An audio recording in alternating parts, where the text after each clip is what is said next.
Everyone. We have the full board with us here this evening with Rob Nato, Phil C. Lacoma, Norm Goupel, Andrea Folsom, and myself, Jim O'Brien. And we're joined by Max A-Frame as our student rep this year, Michelle Clark, our business administrator, and Michael Flynn, our superintendent. So we will start with the Pledge of Allegiance. Andrea, will you lead us? Oh, I'd love to. All right. Pledge allegiance to the flag of the United States of America, and to the republic for which it stands, one nation, under God, indivisible, with liberty and justice for all.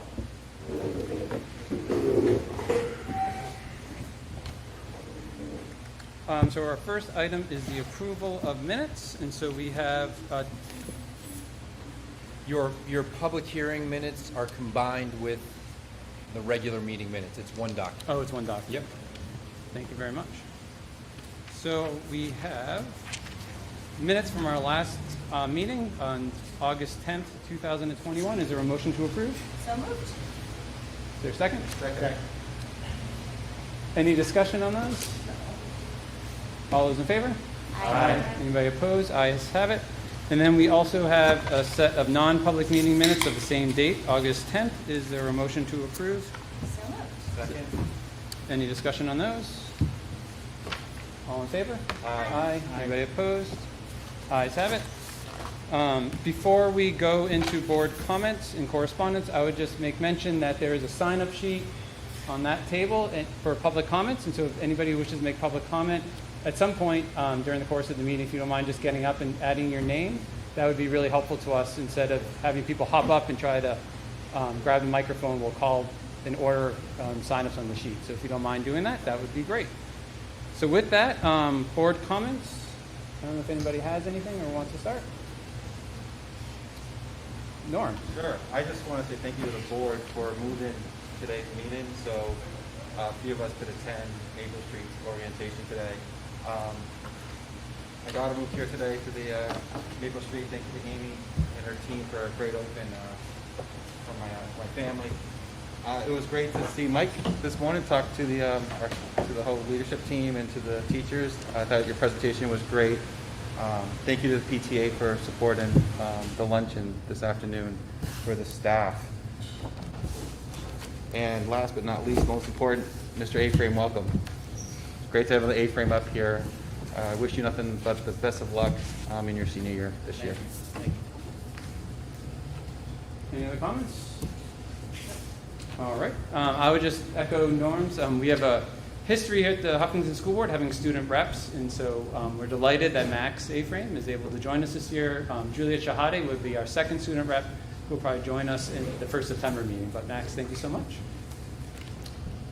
Any correspondence this evening, Mr. Flynn? There are none. All right.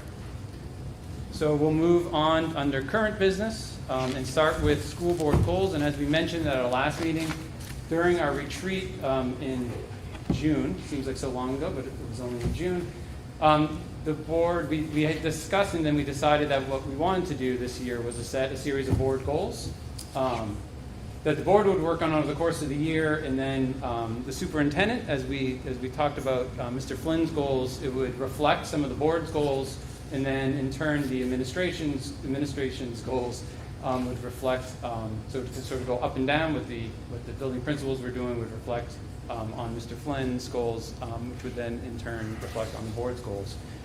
And so we spent July, board members sent Andrea some thoughts, what would go into those board goals, and so that's going to be the first part of our discussion this evening. So I'm going to turn it over to Andrea to lead us in that. Right. Mike, did you have anything more to say about board goals? No, I'm off to good, this. Great. All right, thank you. So Jim kind of set it up as to why we're doing board goals this year. And I guess the other reason why I'm interested in doing board goals, and I think we all are, is especially last year, sometimes it felt a little hard to see the forest for the trees. And so this way, board goals will give us something tangible, something that we can measure, something that we can work toward as a group for the entire year, which I think is great. I also was as I was preparing for this, looking at what the definition of trust or success is.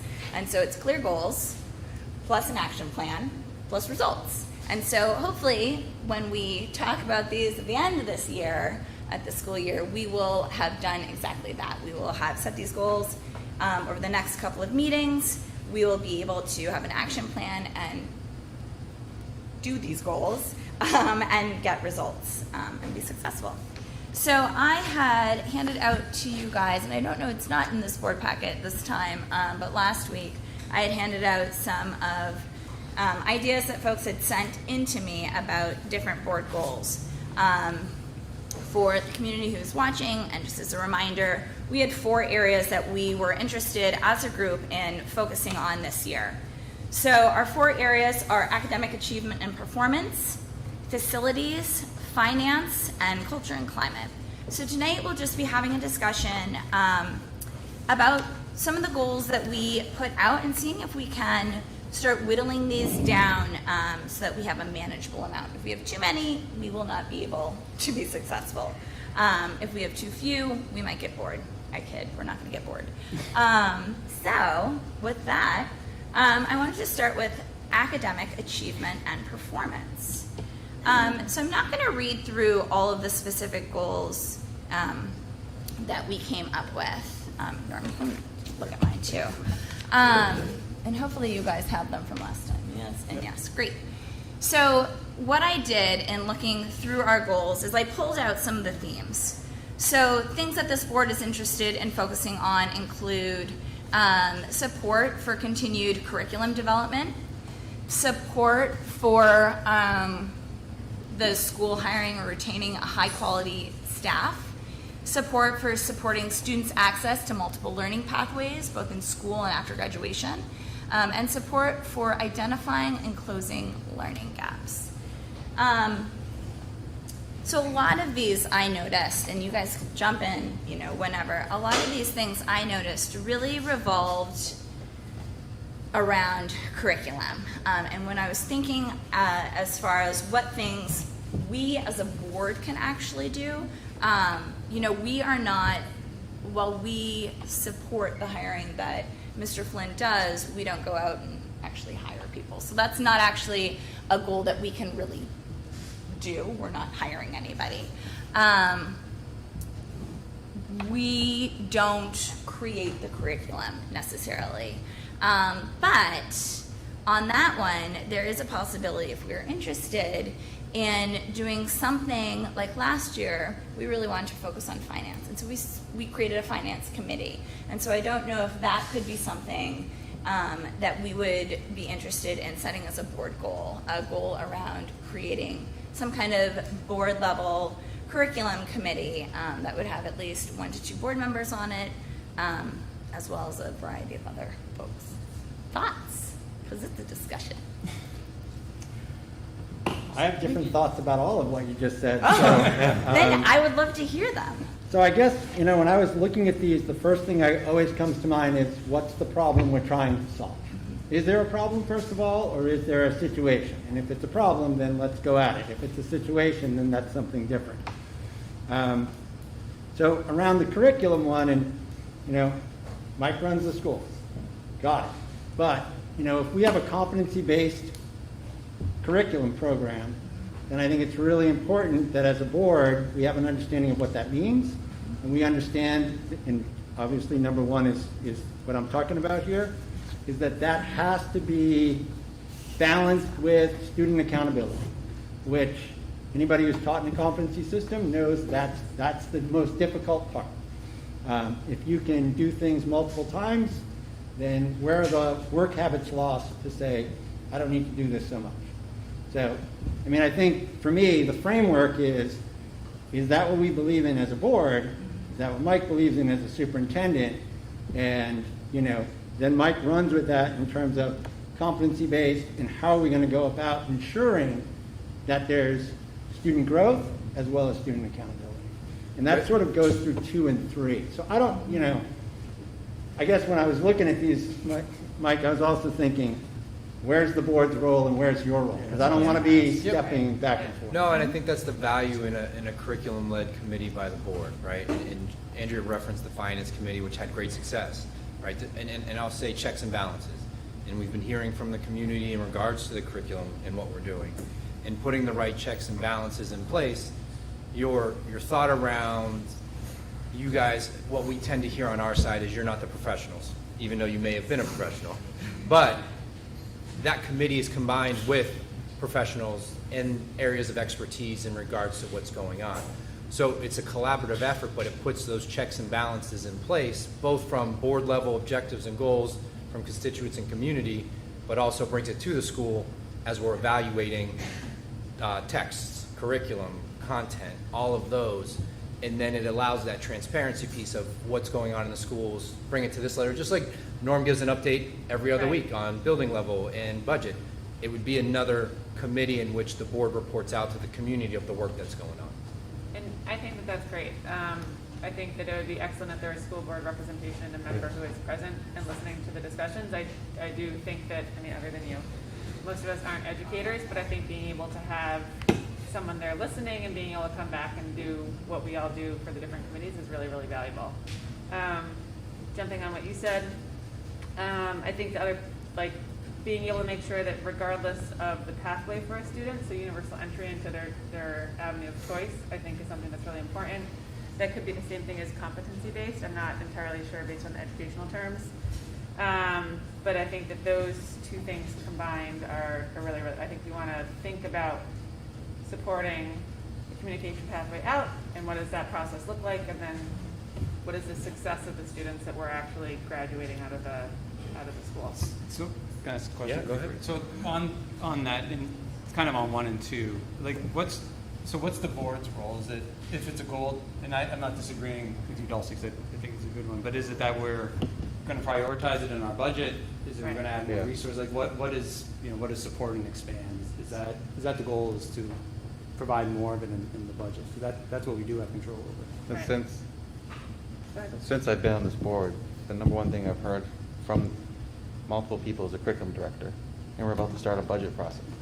And one thing I was drawn to Mike during our hiring process was that he has a substantial amount of knowledge and experience in the curriculum. And if the superintendent of schools came to this board after reviewing our curriculum and said that it's in being the best interest to hire a curriculum director, I would take that under a huge amount of evaluation for this district. And I've heard that throughout the years of being on this board. And that'd be something that we could vent through the budget process, talk as a board, of whether or not that's something. I'm all for a board member being on a committee. I definitely would love to be on that. But I think with Mike just starting out, what's his opinion on what, he sees as someone who's just coming in here new? Yeah, I mean, curriculum it's going to be an area of focus for me and the admin team. It's been a discussion literally from day one since I've got here. And other examples of what that committee, of what that committee will bring to the table is where I came from, every 4 years we evaluated our math purchase, right, and our math programmatic purchase. That would go through that board level curriculum committee. They would evaluate the text, they would evaluate the online learning. Those updates would come to the board. Again, not board really involved in each decision, same as building, same as budget, but then they would go back from, public comment, whatever it may be, and then that brings back to the committee to do the work on the evaluation. That's just one example. New courses that would come forward. We have curriculum council evaluated, but it would also, having that next level of check and balance is a good thing. It provides that questioning, why are we doing this, what's it about? And I know everyone goes back to we're not the professionals, but sometimes the non-professionals are the ones that need to have input and evaluate. And then you take that with what it is, and then you try and move forward what's best for the district. Yeah. So curriculum is an area of focus for my office, for sure. Do you think it's something that we should look as a board through this budget process as a hole to fill, or do you think we need to evaluate it with some type of committee that this board needs to be a part of in order to? Well, I think that recommendation would come out of, if you're going to form this, that's where that recommendation would come out of. Okay. Yeah, so that when we see the gap of not having all the documents online, or not having everything, Okay. does that person, a curriculum and instruction person, that becomes an area of their focus, right? So that would come out of that committee to the board. The board would either support it or not support it, and then that's when it moves for the budget committee, things like that. Again, it's a check and balance, right? It doesn't just all want to come through one lane, one silo. it allows that opportunity for discussion. I also think, Rob, that it gets to your point of, like, it feels like perhaps there is a little work to do there in figuring out what we as a board have as a vision for our curriculum. I think it's great when you talk about competencies, and we're still educating a lot of people on what competency may or may not be, and we also have to make sure that we're doing it appropriately at each level, and as you said, doing things repeatedly and improving, but that also brings value to that level of design, because from recent curriculum committees that I've been a part of have been information sessions for families. Like, come on in, here's what we're doing, here's what we're talking about. It opens different lanes for people to have discussion about what's going on within the schools. This bug is, I'm sorry. It's found me. All right. When do we decide on what our path is on that specific topic of, like, to achieve that goal? Is that like we're gonna make a committee, or is it we decide tonight or in the future? Well, Yeah. yeah. Go ahead, Andrew. I was going to say, it sounds like the suggestion of creating some kind of curriculum committee Yeah. would be supported if we are in support of it, and then we would be able to dig in with that committee. But the creation of that committee would become a board goal, and so we would be able to identify whether or not we did it, and see how successful it would be. And I think we can all agree, and I think this was part of the reason that the finance committee was great last year, is because at the board level it can be really hard to dig into some of the nitty-gritty things. We only meet twice a month, and we have a lot of other stuff to get through. So I think if we were able to have some good, very niche-focused discussions, it seems like that could be helpful for our district. I know you had a point, just one more, Yeah. is student voice was huge in our curriculum committee. Students would come repeatedly to the committee to offer up their suggestions to what they're seeing and what's going on. And then again, it's that first level of filtering is it possible, is it not possible? A lot of things that we shifted with checks and balances. Remember, field trips would come through the curriculum committee, reevaluating what we're doing, where we're going, why we're doing it, and is it still of value, those things. So again, it's just an opportunity for discussion.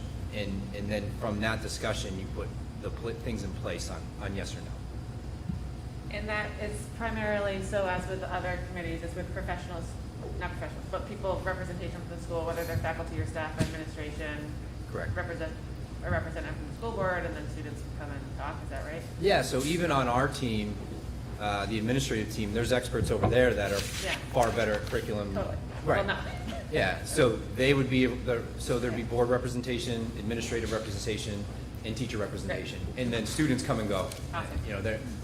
They're not on the sitting committee.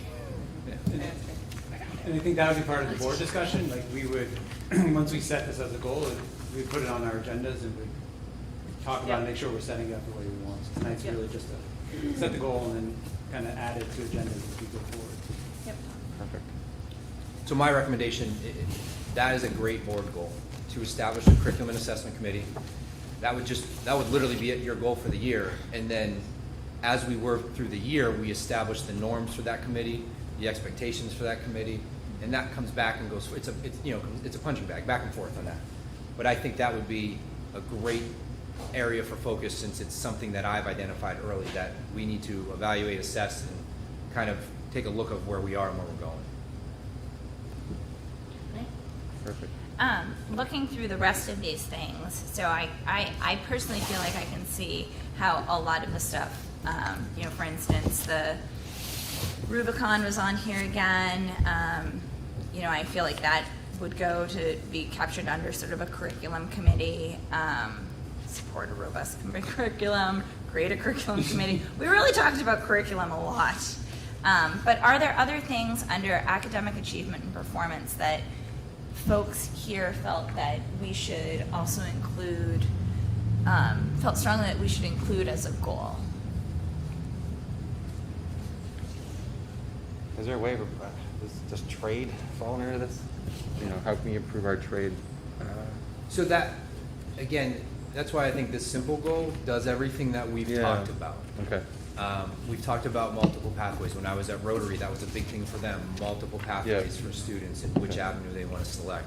Okay. When you talk about trades or increasing, that comes, like, I know it sounds crazy, but that simple goal, that allows that work to occur and those discussions to become priorities.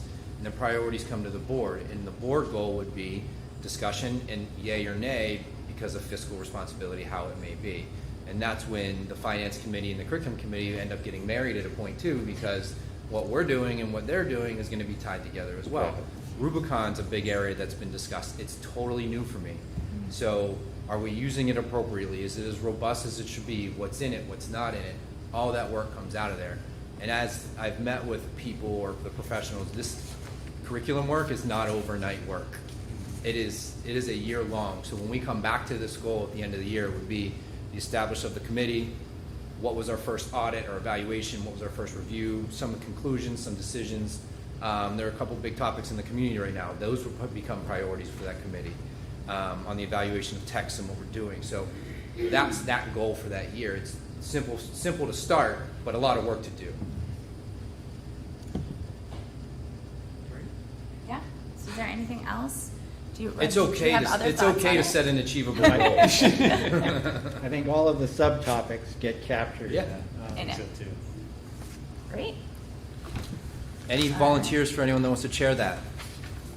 We're going to talk about it later. Let's talk about it. Okay, just making sure. Nice try. All right. So the second thing that we were really interested in looking at is facilities, and this has been a big one, I'd say, for all of us. Especially with the building project, and really wanting to make sure that we maintain these new buildings that we've created and spaces. So the main themes that we saw under facilities were improving the CIP. That's our capital improvement program, project, plan. That's the P.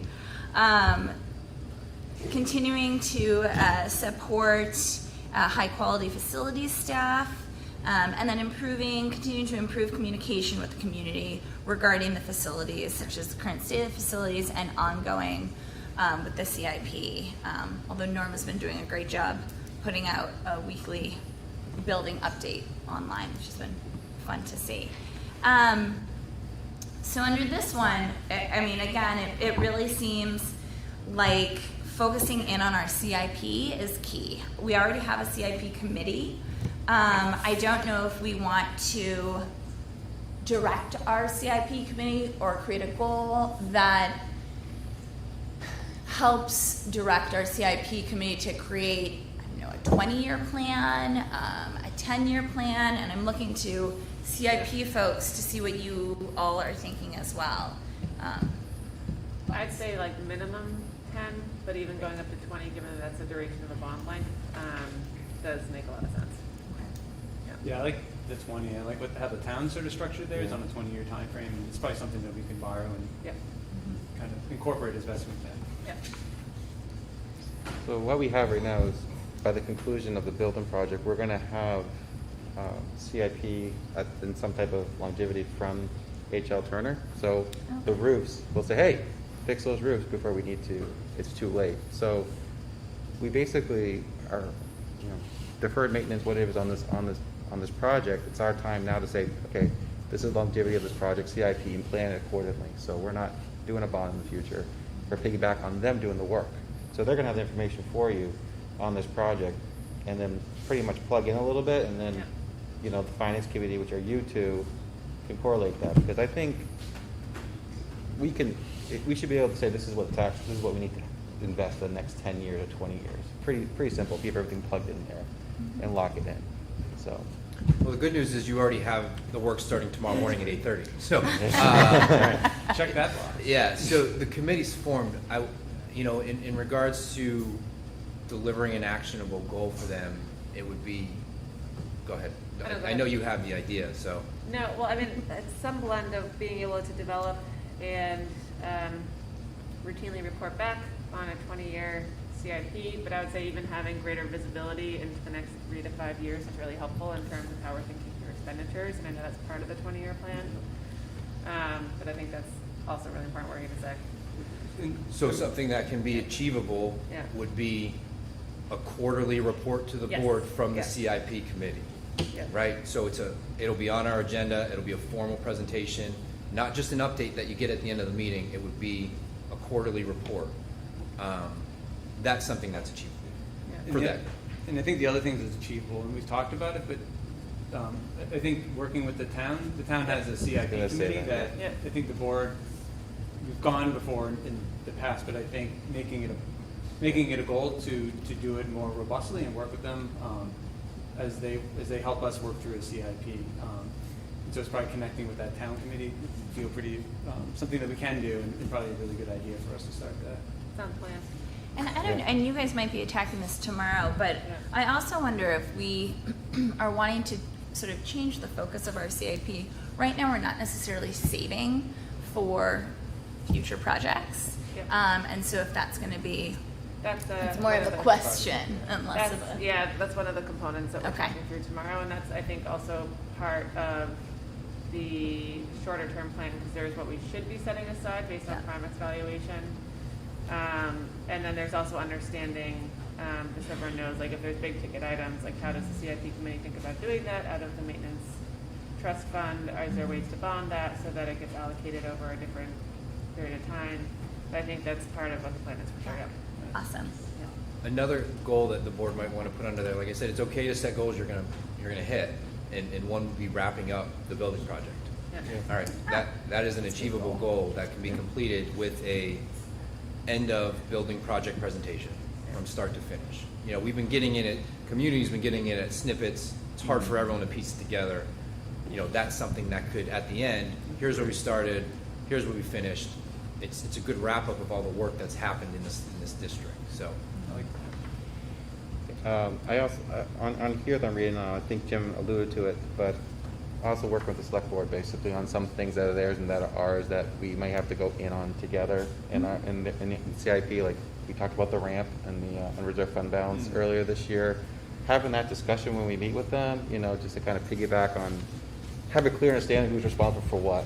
Because I always forget what part is ours, what part is there, and you know Jim more than any of us here.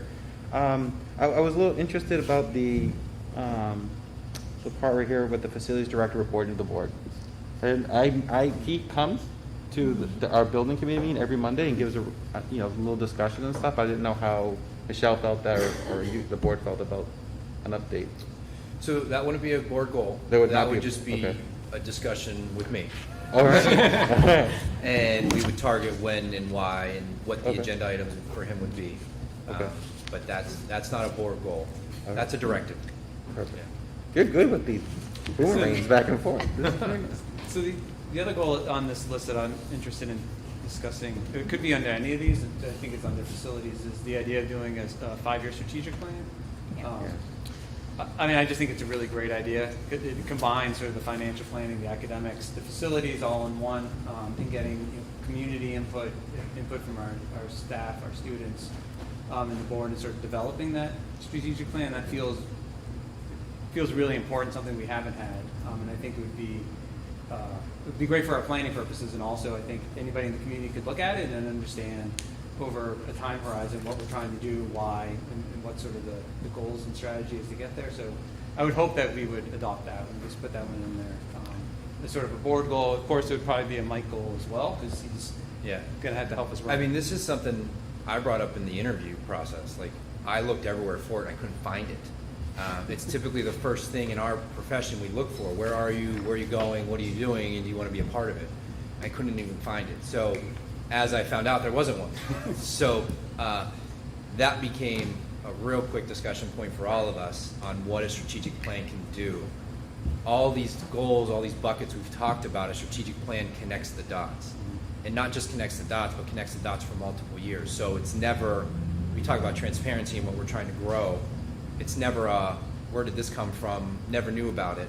All of those go in, and the community involvement, the board involvement, that's a great board goal. that wouldn't fall under facilities, obviously, that would fall under one of the other buckets, but that ties it all together. And it is board driven, right? It's the strategic plan and the community, the meetings, all those things, but that would bring a lot of transparency and stability on what we're doing and where we're going.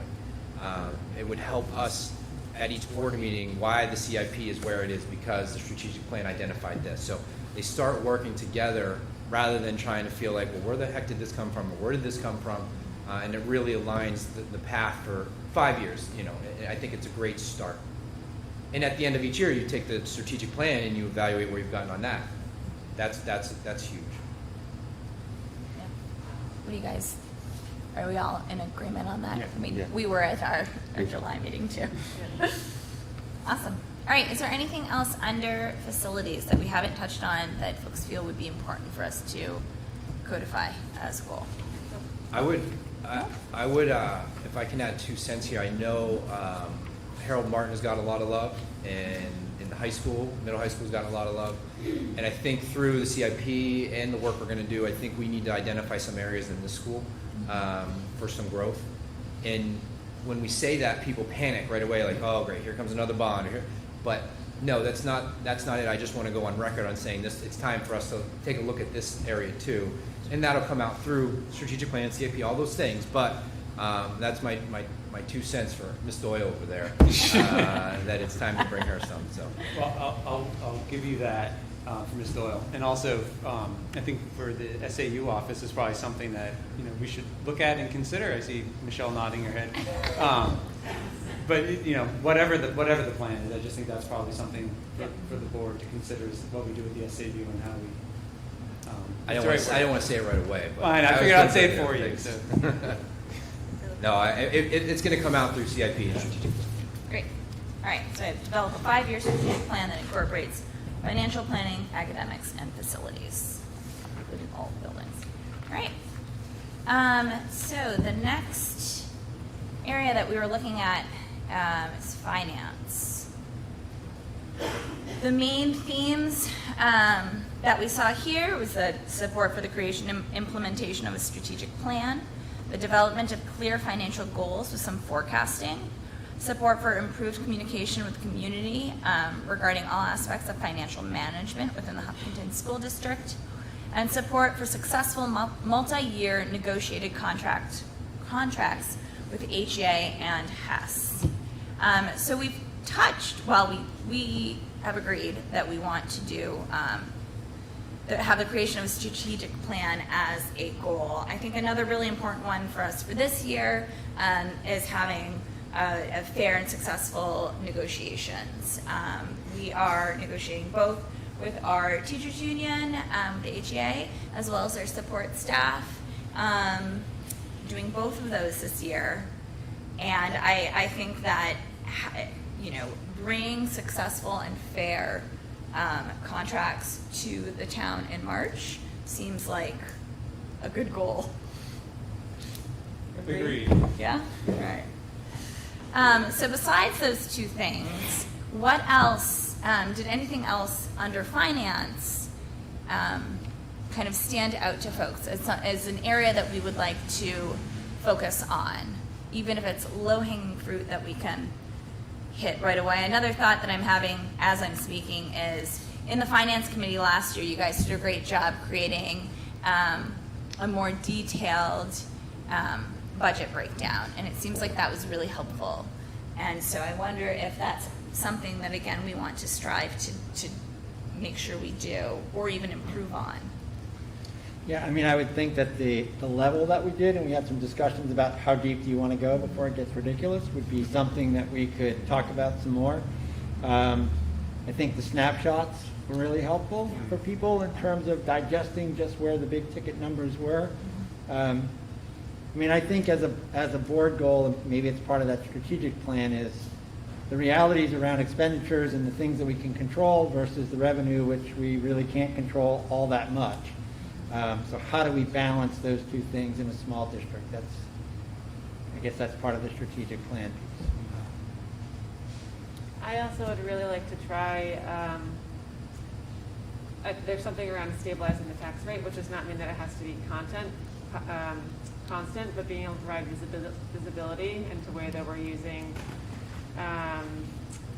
hopefully like a decreased fund balance, but increased revenues into Article 10, Title 10, and being able to look at inflation-based adjustments, pairing those things. I'm trying to think of the right way to phrase this as a board goal, but being able to provide a more consistent view into the future of what our potential projections around tax rate increases will be in some short-term number of years, just to help manage expectations. And that gets into, I think, partially CIP work. I think that gets into some of the work that Michelle and this board and Steve did last year. I think that gets into possibly working with a town to understand how we can work together to manage the tax impact on taxpayers. Yeah, and related to that, and you brought it up, is the whole fund balance and Yeah. how we budget around the idea of a fund balance. And perhaps as a board goal being, we would like to put that strategy to bed and come up with something that is easier for people to understand and easier to manage financially. That would be very, very high on the list because Yeah, I mean, I don't know, or if you have any suggestions. I too struggled with trying to formulate words for a goal that captured this. All I came up with, the finance committee to continue to improve communication and dissemination of budgets, but I wasn't quite sure how we capture that. I would love to add things that we've talked about and admin are aware, an improved timeline.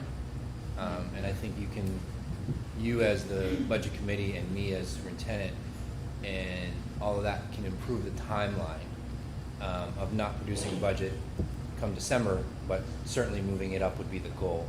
And improving a timeline will help improve transparency and discussion, where it's coming from, why it's coming from. And when you talked about things that you can do, that's something the board level can set a goal. You're going to set dates. We're going to meet the dates. And I think Rob's point about the fund balance, that can be a goal of the board to work to minimize / eliminate budgeting for and a fund balance. That's an achievable goal, and that is a board. I mean, that is board discussion. You guys develop the budget, so. And I also like the idea of developing some sort of, I don't know what the right word is, projection for the next. I was thinking of visibility. Yeah. Yeah, I was thinking of projection just for like the next 3 years. And it's not something we have to hang our hat on, but it's something that the board can work on, can discuss. Norm can talk to the budget committee about things that are upcoming. When we meet with the select board, we can talk about, here's some things we're thinking in the next couple of years. It's obviously not set in stone, but I think if like the finance committee could, over the course of this year, really think about how you could do a projection for the next couple of years, I think that'd be great. Yep. I mean, I think it's, as much as there are things we don't know, there are things we do know. So, staffing, hiring plans, how that fits into all of that. There's fixed costs that are going to always be Yeah, I think one thing that's important, I strongly is the communication part, with the community. The budget committee gets it when we talk about fund balance and we talk about Article 10, all these other terminologies, but communication of explaining that to someone, they don't necessarily understand it. How can we improve our communication, explaining these goals? Okay, this is what this means, and this is what defines this, because we understand it here, but we also are elected where we got to communicate that to the community. So we have talked about in the finance committee of improving, explaining what the unreserved fund balance is, why it gets this way, explaining how much we get from the state, per student and all that stuff, and really putting it down, and simplifying it. So I'm not sure, Mike can boomerang it back to me what the right goal would be for that. Is it just communications of what would be? Well, isn't that in the next bucket? Are we talking about that? Is communication a goal? Well, we're kind of still talking about You want- specific to finance Okay. communication. So that would be the goals that the finance committee sets that comes back. You know how we kick things back and forth? Okay. So it would be from the finance committee, we will, and again, I just use quarterly as an example, but Yeah. we will report out quarterly.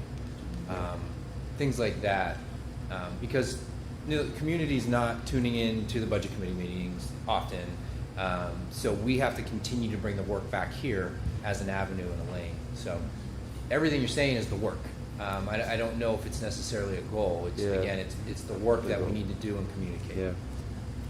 And those things, once our committees are up and running, would also, I mean, I think they have a standing place on our agenda under Yeah. committee updates. Yeah, so we'll be able to hear from committees too, and really then go based on their work, see where we need to go from there. Great. Is there anything else under finance then? Good. Great. Amazing. All right. So the last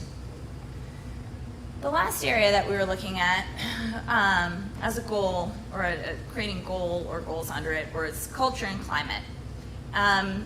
The main themes under this one, looking at everything we sent in, included support for improved communication, both internal among all levels within the district, so teachers talking to teachers, teachers talking to students, etc., and external, so with the community, the district and teachers and administration talking with the community and stakeholders. There's support for teacher mentorship, improved teacher mentorship, support for continued high quality continuing education or professional development, support for improving whole child learning and wellness, and support and implementation of current policies, including the anti-discrimination policy and plan. So, those are all of our big ones. I have a question on the mentorship, Mike, and it's probably for you. Because you talked to me about this, and I think you've talked to all of us about mentorships that you've been part of in the past that have worked really well. And I'm just curious, is there a stipend in the programs that you've been part of? Is there a stipend for mentors, and as you're asking staff to participate? So our mentor program, where I, Timberlane and Hampstead, was a 3 to 5 year program. And it depended on years of experience. Like if you're hiring someone 15 years, clearly they don't need to be in a 5 year program. Fresh out of college, 5 years is a great way to support someone. In regards to supporting that program, we did a lot of work through Title II to support that. So we paid stipends to teachers who wanted to be a mentor. We paid stipends to mentors and mentees for attending after-school meetings. We really developed it through state funded. So it wasn't coming out of our budget, and that's something that the state obviously supports, retaining. It's retainment. Quality educators to stay, and more specifically, we want to retain them in Hopkinton, which would go back to one of your initial goals that you talked about, high retainment rate. So it all connects. Yeah. So what? I'm just thinking through, like, what would a measurable board goal be other than we want? At least I can only speak for me. I would like to see like a more robust mentorship program for your young teachers, but obviously we're not going to do the work. We would help set it up if there was a need for the board, but you would do the work. Yeah. So that's the work in regards to, what bucket are we on again? Culture and climate. Thank you, culture and climate. It would be the board would set some type of goal, and I know we're trying to avoid the word support. We want to create a climate and culture through the superintendent's work with the mentor program, and things how you will support would be, I would come to you or board level and say, hey, we need to do this with our new teachers, or we need to have this training, and that may be cost driven, so if it's not tied to the grant. So really it's that first sentence I said, I thought it was pretty good, and I forgot. Create a climate and culture through an improved mentorship program. Yeah. And that's a community thing. It's not just a me thing. It's the admin team, it's the teachers that are here, it's everything. So you can support that, and more specifically, it does create a better climate when the board's invested in what's going on. Great. Another thing I noticed under culture and climate, it felt like many of these things really touch on policies that we already have in place, policies that perhaps we need to review. I know we did some of this work last year to update some of our policies, but really as a board, that's one of our main purposes, And I think our policies help shape our district. And I wonder if doing some kind of audit, having a goal of an audit of our policies, if that could be helpful in ensuring that we have policies in place that support the creation of the culture and climate that we all seem to want, a good one, a happy one, you know, kind of the whole child care, whole person care, whole teacher care. Yeah, thoughts? What do you guys think about that? It's a big question. I'm trying to think about it in the context of, like, I think under the curriculum part, there was a couple of people I think had brought up auditing the curriculum, and so that got to the committee work. So we have a policy We committee. have a policy committee, which you and I are on. So I'm trying to think about what something that would support that committee, and what that would look like would I'm trying to think like the right way to formulate it, because I think it's a great idea. We could, I'm sorry. I am so sorry. But again, some of the things that I've accomplished in the past is the goal that starts here would Right. bring 8 policies a month to the board for review. All right, so that means 8 a month, whether it's 4 and 4, 8 at the second meeting. That way, by the time you're going through 80 policies at the end of a school year. Now that's a high goal with policies that are in shape and in order. Okay. Do we have 80? Oh, we have, yeah. But that's with, again, things, I mean, I've had to look up several policies that haven't been reviewed since 2014 and 15, Yeah. some in 2018. So that's a high goal, is what I'm saying. Yeah. If you want to shoot for 4 or 5 or 2 or Yeah. 3 per meeting, that seems far more achievable, because we still have any policy committee we have, but that work hasn't started yet either. Right. So we don't want to get to the end and say we only hit 40 out of 80. It's not great. It's good in baseball, but not great here. So Because in the past with policy, they've come to the board like 2 to 3 times before we adopted it. So it would be kind of, first read, second read, sure, but Yeah. the work is done at that committee level, so that by the time it's getting to here, it's the checks and balances we've been talking about all night. So the board would be, Dulcie and Andrea would report out. We went through, what's the one we're doing with the agendas tonight? We reviewed CHCA, I think it was, whatever it is. And you either reaffirmed it or said that it's out of date because handbooks don't really exist anymore, so maybe we change the language to digital handbooks, things like that. So that would be some of that, and then by the time it's here, here's the change, any questions, checks and balances. We have 90 policies. I just did a quick count. So I'm going to turn it upside down, because I think the way to get at the issue of culture and climate in the school is not to start with us, but to start with the kids, and start with the teachers, and start with the IAs, and start with the support staff. And again, what's the problem? So what about the culture do you love, and what about the culture do you not love? And then we look for connections to those policies. But I think for us to do a review of policies and then look down, that just seems like an odd way of building something that you want. I mean, I think we have to get an assessment as to where people are at, and what do they love about being here, and what are they frustrated by. And guess where that's going to come out of? I don't know. It's a You're going to tell strategic me. plan. Okay. Strategic plan. And I would say we could do work. That could be simultaneous work. You can still set a goal of reviewing current policy, doesn't have to be top to bottom, while also working on the strategic plan, which is going to make connections. Meaning, IAs and students aren't going to really connect to moving the handbook forward. You know what I mean? That's not going to connect to that policy. So we can identify, and that's what the audit comes in. You can identify areas that won't connect with that while waiting on the other work to move forward to. I mean, can we set a goal of updating or reviewing, I don't know the right words, reviewing any policy that's more than 5 years old, and trying to think of like a time frame so that the committee has, rather than a number, saying for a meeting, which seems arbitrary, but at least setting a date for the ones we would want to go back? Well, the good news is I don't think you're going to lock these goals in tonight. You're going to talk about it, so let my office go back and kind of do an evaluation of how many fall into what year, Yeah. right? Yeah. And then I can communicate to you between board meetings, and then you can set. So when you're talking tonight, say after Mike sends us the data, we'll set it and achieve. sounds good. Yeah. Because I think you're right, Rob. you know, I think that obviously we don't want to be totally top down.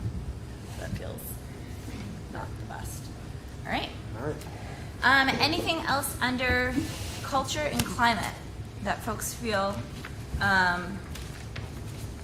is really important?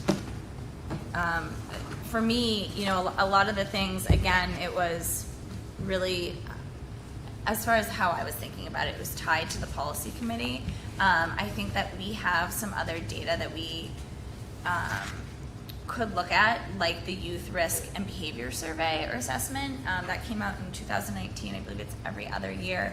And I think that that's another area where we can look and see what things were perhaps flagged, and then see if we have policies that support those areas. I don't know if that's really a goal or more of a policy committee.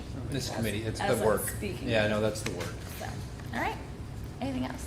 No, there you go. Just a quick one from Mike on this. I don't know if, like, we talked a little bit about professional development and where that fits, Yeah. but how you parse out the difference between district goals and professional developments and individual goals in professional development. How does that work back to a board goal? I think the partnership that you guys have built with the memberships is important, and I think that you guys call it the TEP, is that right? I think that needs to be revisited, Yeah. updated, but I think what you're establishing when you're establishing these goals, they then make my goals, right? So my goals through this discussion, mentoring, professional development, TEP, these are all the things that when I present you you'll see a little bit more of the work rather than the macro level. You'll see a little more micro level. And that will be evident, and that's when you can critique what I should and should be doing. So that's how that would play out. Thank you. Yeah. So we sort of talked about it quickly, but so the first one on this list around creating a communication plan, we say support the development of, and I just wonder if there's what do people think about that? And then, I mean, I would like to support the development of it, but it might mean putting resources in the budget to get a plan that we can actually execute on rather than just a plan. And so I don't know how to frame that as a board goal, but it seems in our budget process, if we're serious about communication, it's probably something we should kick around and fund. It doesn't have to be a huge cost, but there is a cost to doing it well. So anyway, I'd like to see, rather than saying support, maybe, through the budget process, fund the development of. Yep, that's a great line. And in regards to communication, we're already moving forward. We just purchased Parent Square, which is a huge upgrade for this district. So Gone is going to be the listserv of the emails. It'll be direct communication from my office, principal's office. Actually, we even bought the suite in which we're going to be setting up teachers. That's going to improve that line of communication of what's happening, what's going on, or what's coming up. You're also going to see a social media cleanse and scrub. We're cleaning and scrubbing, and we're updating. You'll see a platform be launched for Instagram for us. You're going to see us catch up with the rest of the world. I guess that's the easiest way to say it. Again, you laughing at me? He said his hair's on limit. So but again, I will caution everyone at this table. It takes time to launch that stuff the right way. We don't want to be one message going out on Twitter, but something different going out on Instagram, or another thing going out on Facebook. So we're in I'll call it the cleansing time, where we're scrubbing, we're washing, and kind of resetting, moving forward. And it's going to be an avenue for our student voice too, because that's how they communicate. So with the school board reps, messages will be coming out from them to the students. So I think that line is great, because there's going to have to be upgrades. So that'll be a way to support that goal. You have your own TikTok channel? I refuse to download TikTok. I refuse.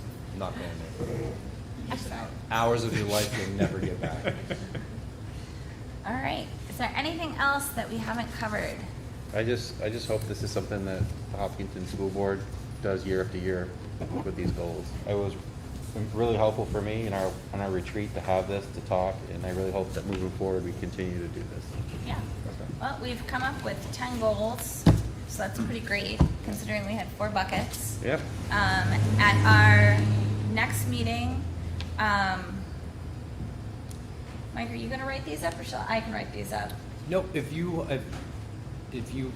either give me your notes or highlight them, and then we'll finalize the document to provide to you at the next board. Great. Either way. Thank you very much. Excellent. Awesome. That's it. Perfect. Thank you all, and thanks all for being patient. Our next item is a safe learning update, and so I'm going to turn this, actually maybe I'll set it up a little bit and then I'll turn it over to you. Yep. So, God, 2 weeks ago, feels longer than 2 weeks ago. So 2 weeks ago, Mr. Flynn presented the board and the community with a safe learning plan. It's not the back to school plan. The safe learning plan with 2 options for I guess mask requirements. The majority of the board asked Mr. Flynn to work on a plan, to implement a plan based on universal masking, and so that's what Mr. Flynn and his administrative team have done, among other things we'll see tonight, but that's a piece of it. And so with that, Mike, I'll turn it over to you. Yeah, you know, it's been a whirlwind since our last meeting, and I will again thank the community. I think I've met with, in between board meetings, I want to say roughly between 15 and 20 families at a minimum of an hour. So 15 to 20 hours of listening and discussing, and certainly discussing what's going on. And I appreciate how kind everyone's been. You know, like I said last week, 2 weeks ago, like no matter what side of the discussion you're on, I'm here to listen and to evaluate all the consistent feedback through the emails, through however you've been reaching out. This update, you're going to see more. You're going to see the admin team, right? There's a lot of work that goes on in the summer. Students don't leave and we disappear.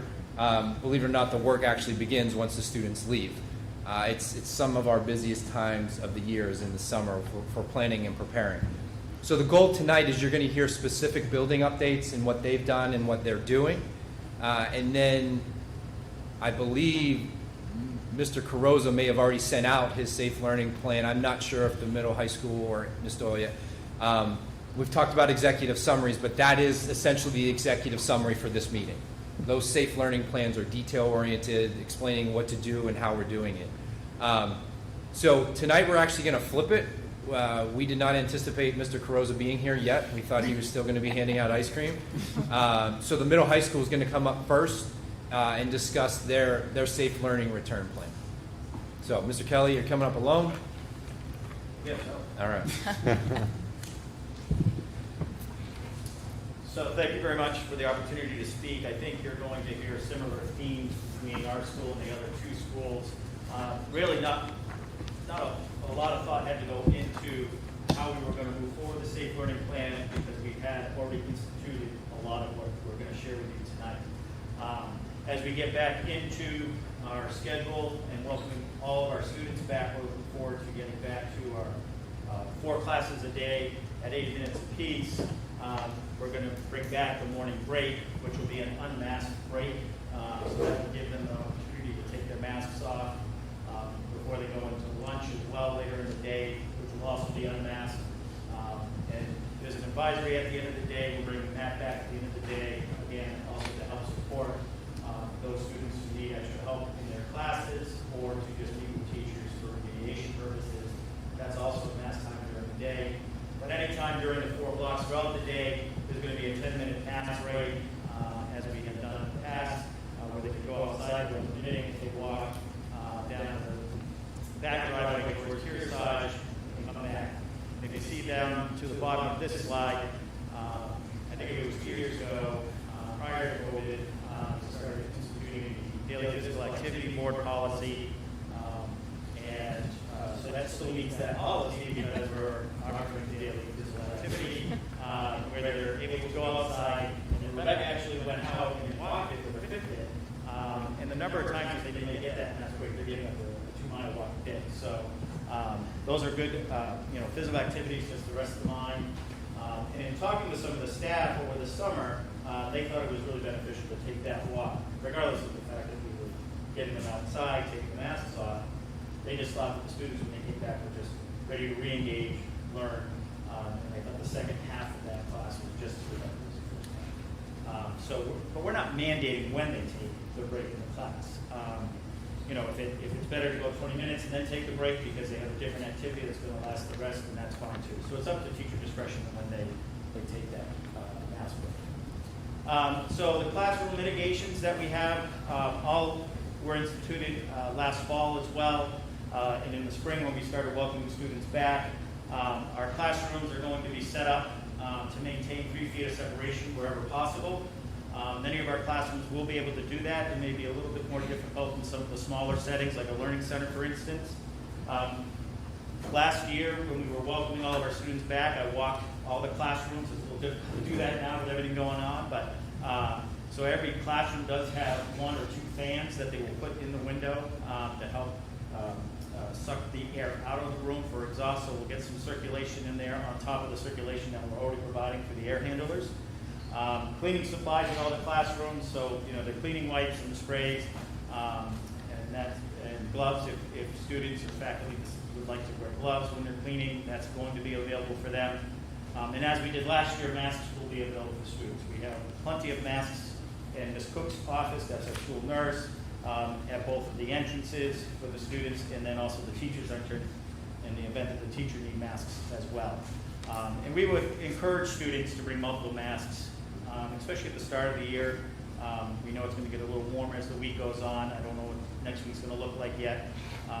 But to have a fresh mask on, 2 or 3 masks a day.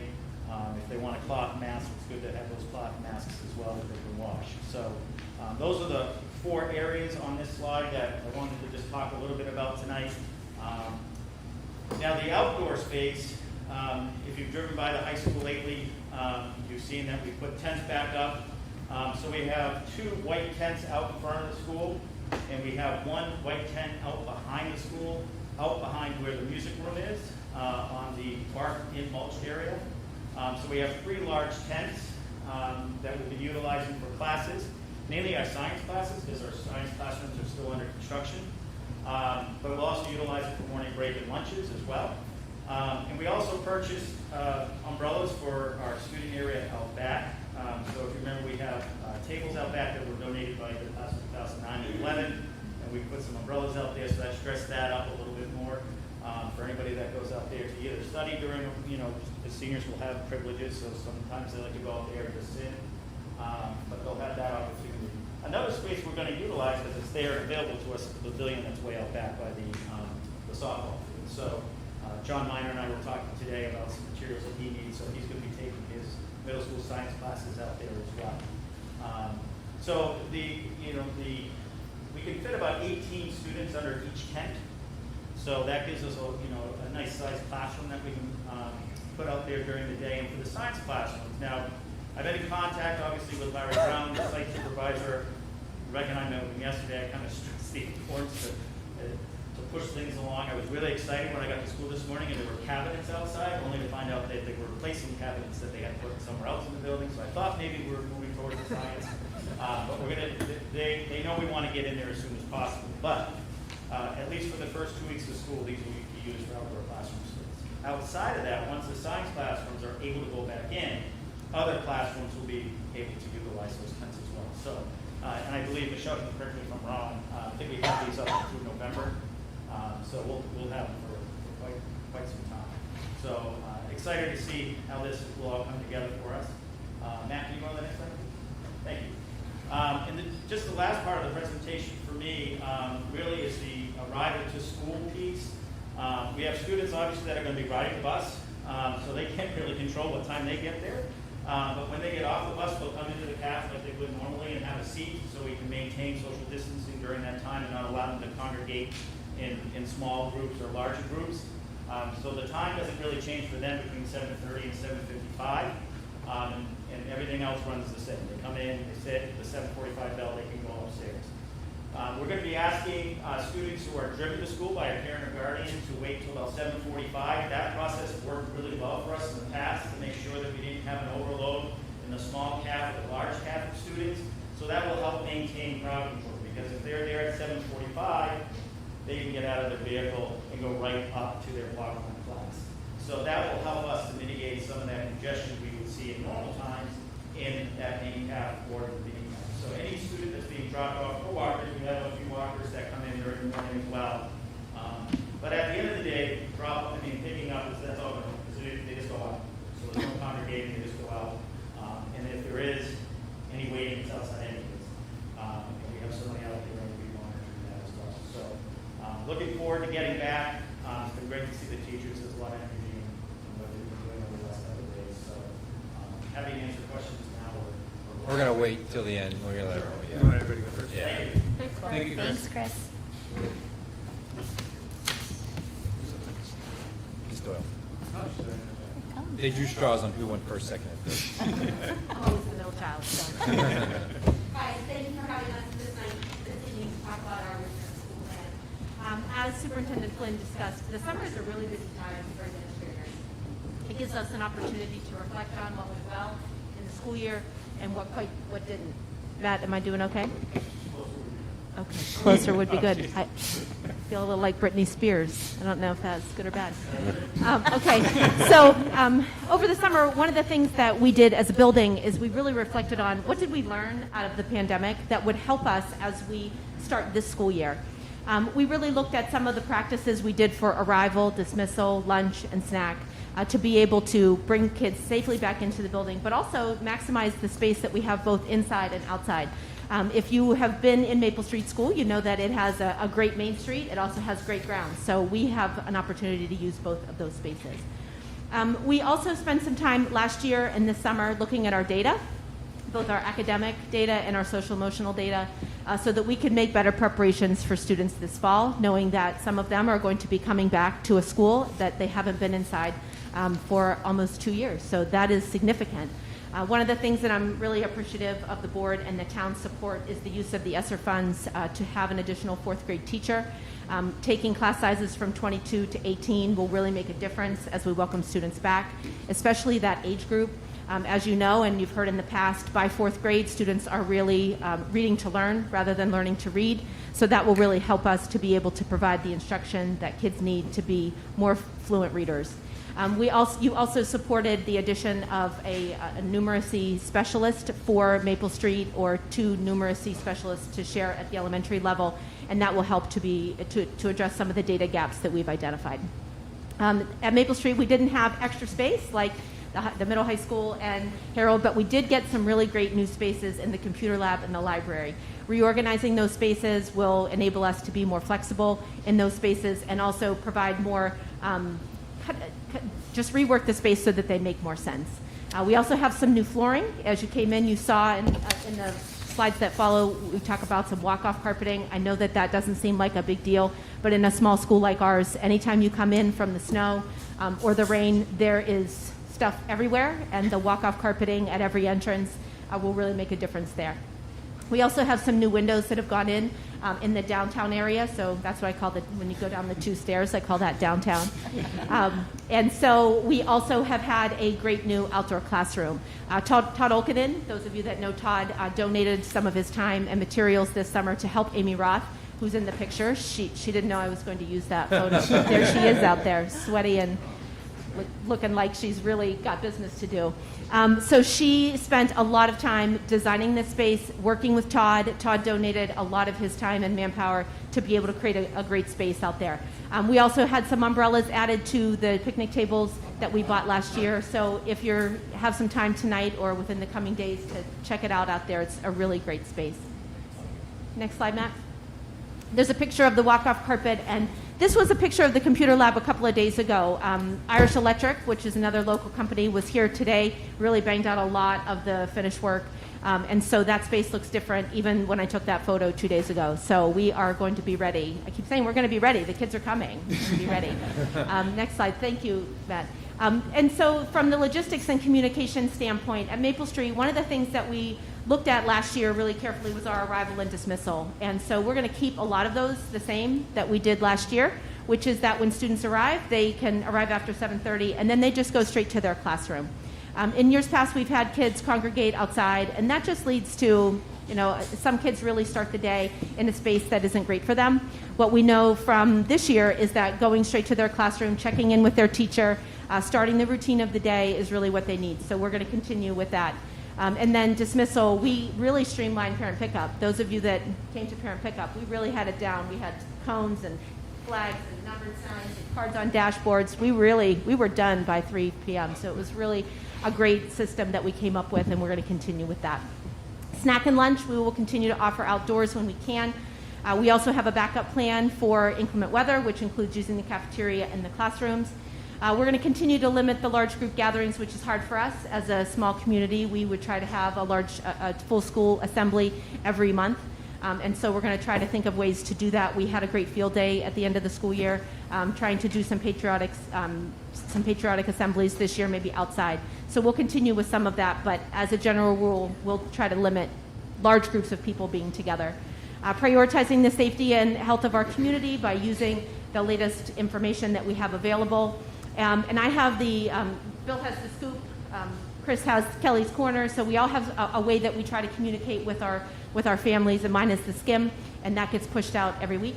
So if you are a Maple Street family, please join the SCIM so that you can get the latest information, which includes the Safe Learning Plan that Superintendent Flynn talked about earlier.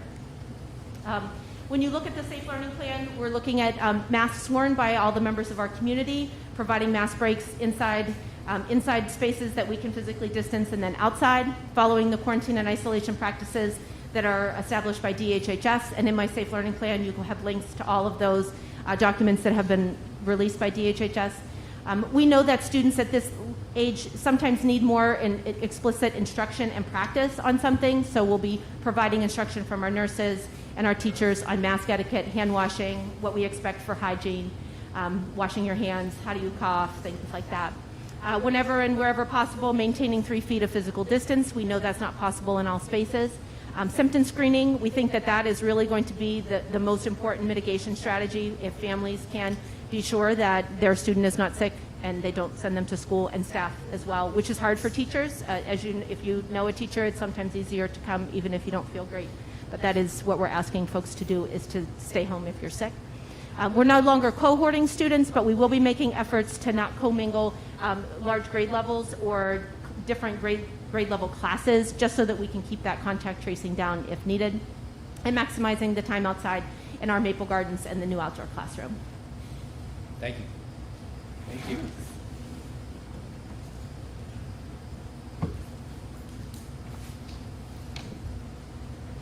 Hi, everybody.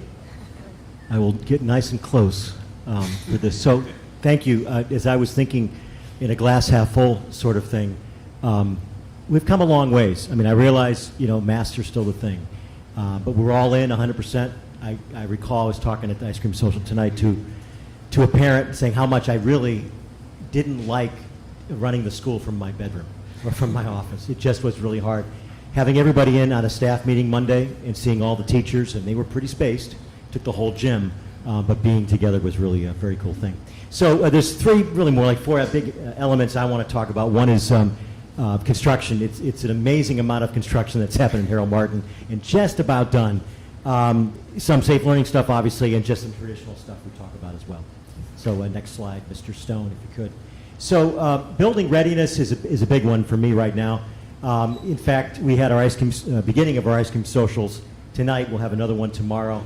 I made a decision with Larry, our superintendent of the project, to not bring kids in, because that was our goal. I just felt like the building wasn't quite ready for safety. I think the fire chief was probably okay on the fence maybe, but I just felt it wasn't quite there. So, and I ran over. I didn't finish first grade, but I saw the kids in kindergarten first, and they met with their teachers in the gym. It was fine. But there's a lot still going on. It's amazing how fast things are coming around, though. The flooring is almost done, where one floor was just not there even 2 days ago. Things like security, the things you can't see so much, a lot going in the ceilings. A lot of Irish Electric, as Amy mentioned, has been very busy in our place.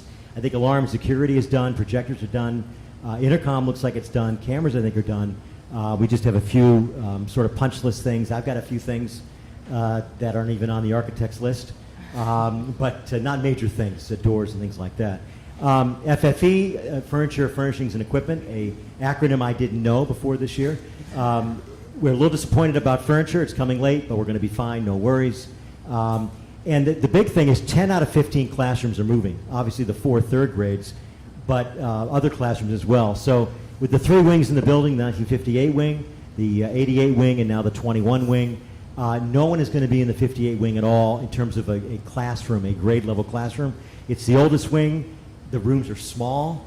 The ventilation's a little bit older.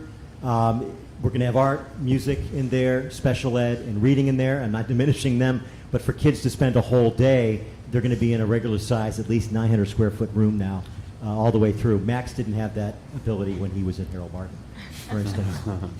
It's great to see you, Max. Great to have a baseball fan on the board. Next, please. Thank you.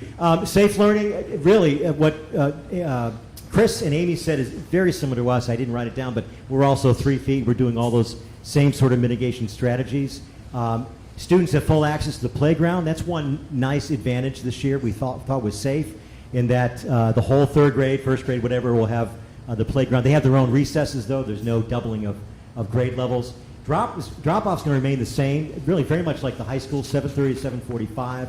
We're going to stage kids in the multi-purpose room. There's not that many, frankly, that come the first 15 minutes. Pickup is going to be the same. Here's an example of where the pandemic is helping us.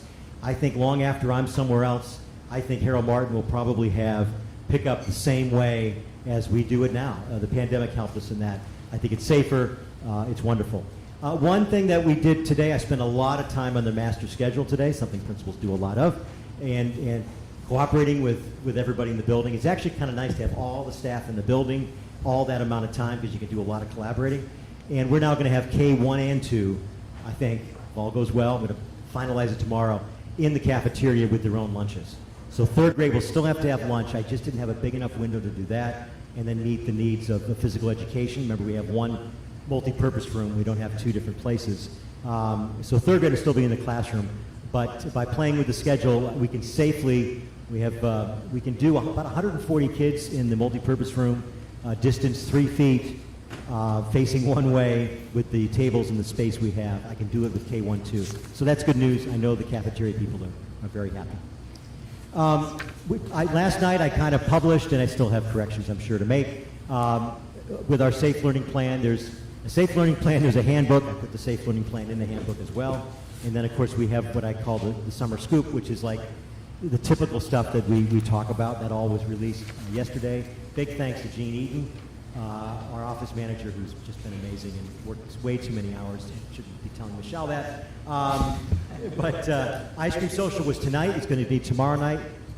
That's one really fine communication thing we've done with PTA for years. This year we combined it with Move Up. Normally Move Up is at the end of the year, but because of COVID we didn't do a Move Up because it would be putting cohorts together.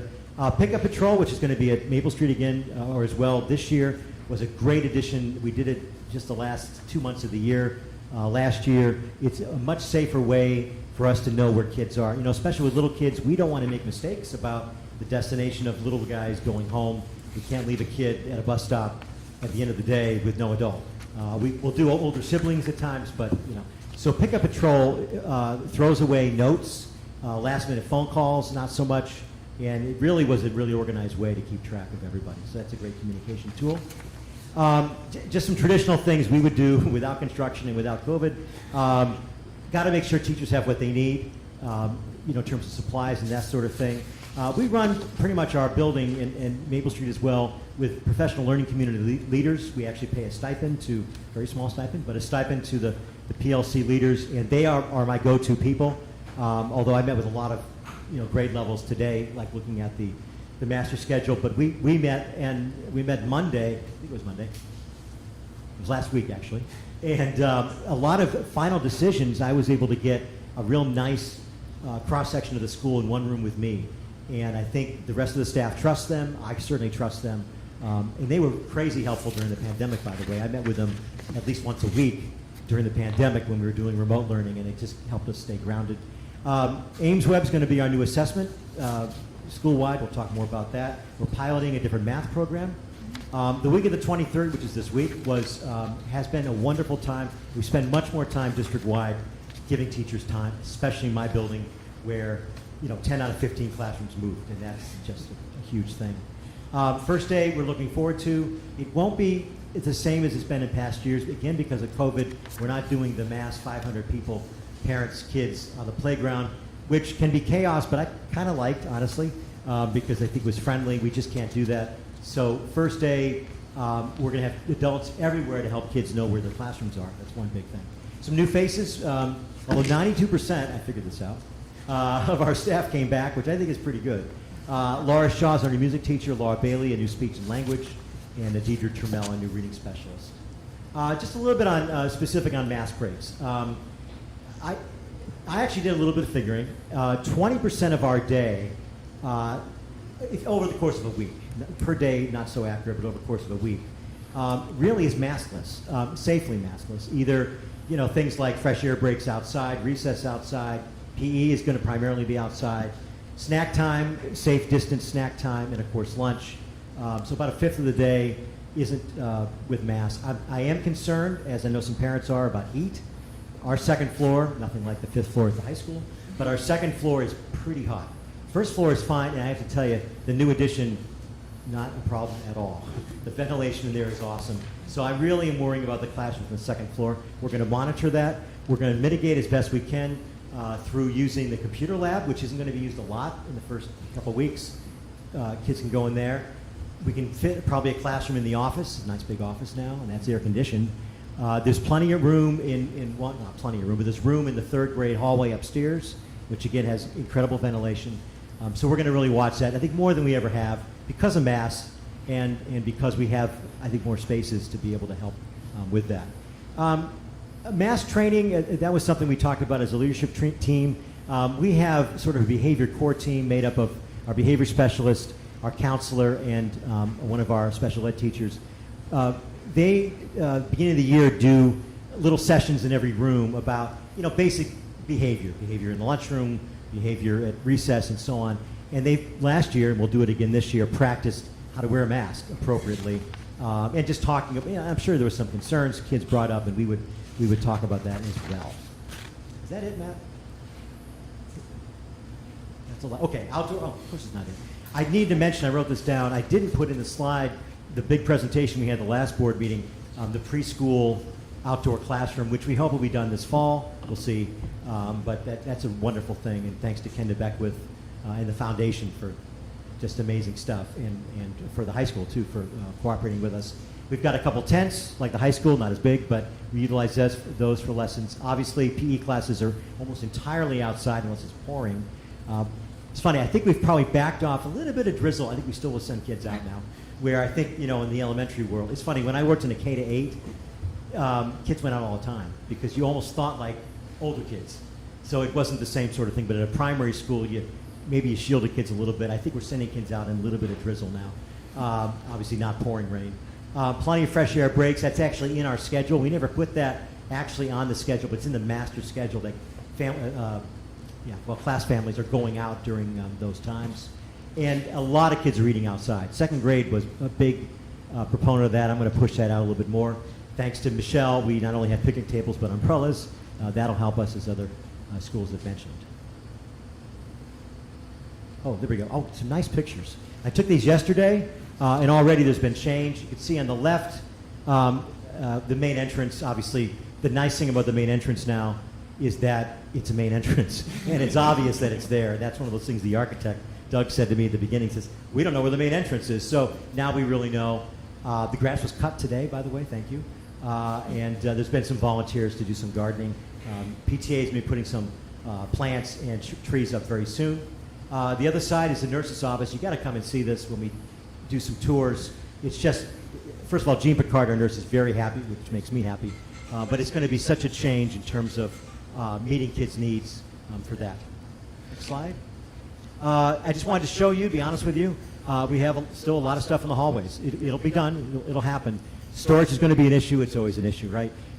We're also getting new third grade desks and chairs, and we really still have the old ones. So those will need to be utilized or used somewhere in the district or stored. The other side is the hallway. You can see those doors there are the doors going into the addition. Obviously, the new carpet looks great. We have a railing. I was always worried about that railing. It was way too dangerous, I thought, so we put up a railing. It's big and bulky, but it works. And if you look on the right, I have another picture, not here, but it's the mural that the high school art class did right before you enter into the addition. They're going to do more work now that we can get in there. But you know, I have another picture I should have shown you. It's awesome, and it's an Eric Carle themed mural. There's one more. Yeah. So just a couple classrooms. The one on the left is in the new addition, and the one on the right is in second floor in the 88 edition. But you know, I'm very concerned, not concerned, but I'm very happy that I'm feeling like outside of the ventilation, which is amazing in the 21 wing, that the carpet, the classrooms, the size of the classrooms, they're all pretty similar now. So I feel good about that. So there you go. I think I'm done. Any questions are later. Yeah. Okay, thank you. So speaking of questions, you know, over the past 2 weeks, all the communication I've had with community members, what's been coming in, it seems to have been narrowed into these frequently asked questions. And the reason I want to talk about them here is really about board discussion as well. So one of the key things is athletics. And in athletics, for fall sports is all outside. So that is maskless. Discussions with NHIAA and local teams, we're back to our normal schedule, our normal league schedule rather than regional schedule. And the athletic directors are on constant communication of what's going on and what's occurring. And then that communication, any updates are coming through our office. The NHIAA has not implemented any masking procedures, so we're gonna lend on that in that league. If we go to another school in which they are requiring masks, we will have to place them on to participate. That's as we navigate the fall schedule. But that's really the update on athletics. And in regards to virtual instruction, this continues to be brought up by several families. And I said Hopkinton's good and bad with being small. Small, you have an area that you can focus on students. 18 in a classroom is, man, that's a really great number. But then it also limits our capacity and what we're able to offer with staffing. So right now, virtual instruction is, we've been working with families and speaking with them on VLAX and helping them support, right? Like I said, it's not a good luck, see you later. It's how can we help you transition, and whether it's a transition for the fall until things may improve, or whether it's for the year. So we've been continuing to work with family. This is a big one that keeps coming up is what are the rules for school events? And I want to be clear that school events are things that I can control. So we want to bring back school events. So homecoming, we talked about homecoming and the parade. So forgive me, I don't know all the details. I know there's floats involved, and I know you guys start at one end of town and you go to the other end of town. So we're bringing those back, but we're also not going to put 50 students on one float, right? We're gonna work through those strategies to bring events back, but make sure that we're continuing safe practices. I don't control board meetings. I don't control budget committee meetings. Those are not under my purview, so that's more of a discussion at the board level. But through our events and working with the admin team, we want to continue to bring these back for the experiences for our students. I know Ms. Doyle mentioned several times about whole school meetings. We're trying to figure out how to do it. We don't want to go back to the way we returned to school last fall. We want to bring these things back and figure out how to do it the right way, since the goal is to be in school. A big one is what was discussed with Dr. Chan, and we'll send out the link that you can certainly access that toolkit. He did a great job of updating us on their recommendations and what they perceive more specifically around the masking discussion. You can read the details in there on how he referenced community spread versus regional spread versus all of that. So I know we're going to probably discuss that in more depth, but that's really overall in that call. I got several emails on that, so that's the update. With quarantine procedure, this is more of a clarification piece. The quarantine procedure, there were links in that executive summary that we sent out specifically to the state's rules. Now remember, quarantine is not a me rule, that is a state rule, meaning if you are considered close contact, it's all really driven by household now, specifically not necessarily what's going on when you come to school or an event, wherever you may be in public. But the scenario I use is if I use you, will you allow me to use your name? If Max comes to school and he ends up being positive, before we would have to contact trace throughout the day from when he entered to when he exited. That's no longer the procedure. That Max is going to have to quarantine your dad, and everyone else in his house is going to have to isolate and quarantine. But everyone else that we identify as close contact is called self-monitoring, and that link is in that document as well. So that goes into that discussion on who's going to be in, who's going to be out. The other caveat is if you are vaccinated, you don't have to quarantine either. So that's where we were losing a lot of staff in our profession last year. If a student came in and they were working close, Mr. Flynn was gone for 10 days and we had to figure that out. So with these new guidances and guidelines, it should allow for less of the in and out. It allows us certainly close contact. We're going to communicate that as we said previously. But in regards to what is the quarantine procedure, that's a little bit of the clarification, but it's also in the links to those documents. This is the one that I come back to the most, no matter who I meet on whatever side of the conversation you are. How long are they going to be on, or when are they going to come on? And I think that's a great discussion. And I know that last meeting we didn't dive into metrics. I think it's tough in regards to establishing. That sounds bad. It's not tough to establish, but it's challenging right now with some of the things that are coming in. It feels like maybe the goalposts are shifting, so to speak. But with setting achievable, I'll call it a finish line, it allows both sides of this conversation to see where we have to get to for removal or optional, or where we have to get to for my student would be allowed to make a choice, or however it may be. So I know we're going to discuss some of that this evening, but that's one of the major things that continues to come to my office. And then last is there's been a lot of discussion around refusals. This isn't, these facilities, we are allowed to institute anything that we feel is a safety measure needed. The state made it very clear. The attorney, the commissioner made it very clear that with the connection with the Attorney General.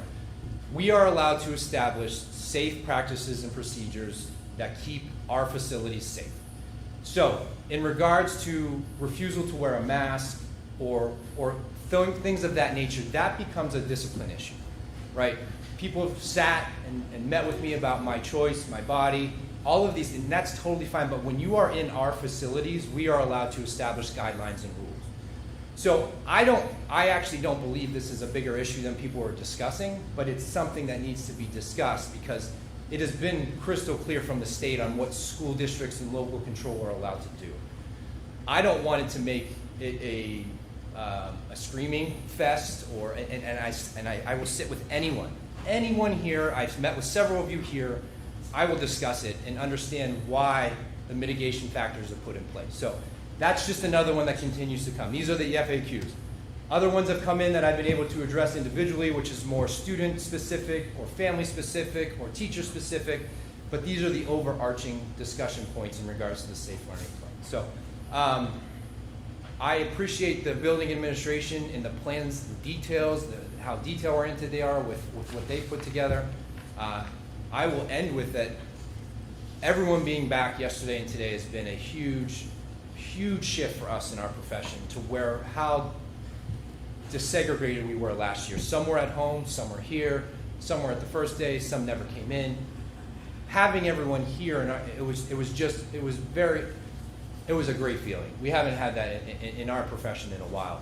And the excitement leading up to it, the work that the teachers are doing to bring to the table for the kids, it's a compliment to them in the work they're doing within their building. So at this point, you can open up any questions for the admin team or myself, and we can certainly go from there. All right. So why don't we start with if board members have questions on any of the presentations we just got, and then we can dive into more of a discussion. I think that we're through lobbing questions at everybody.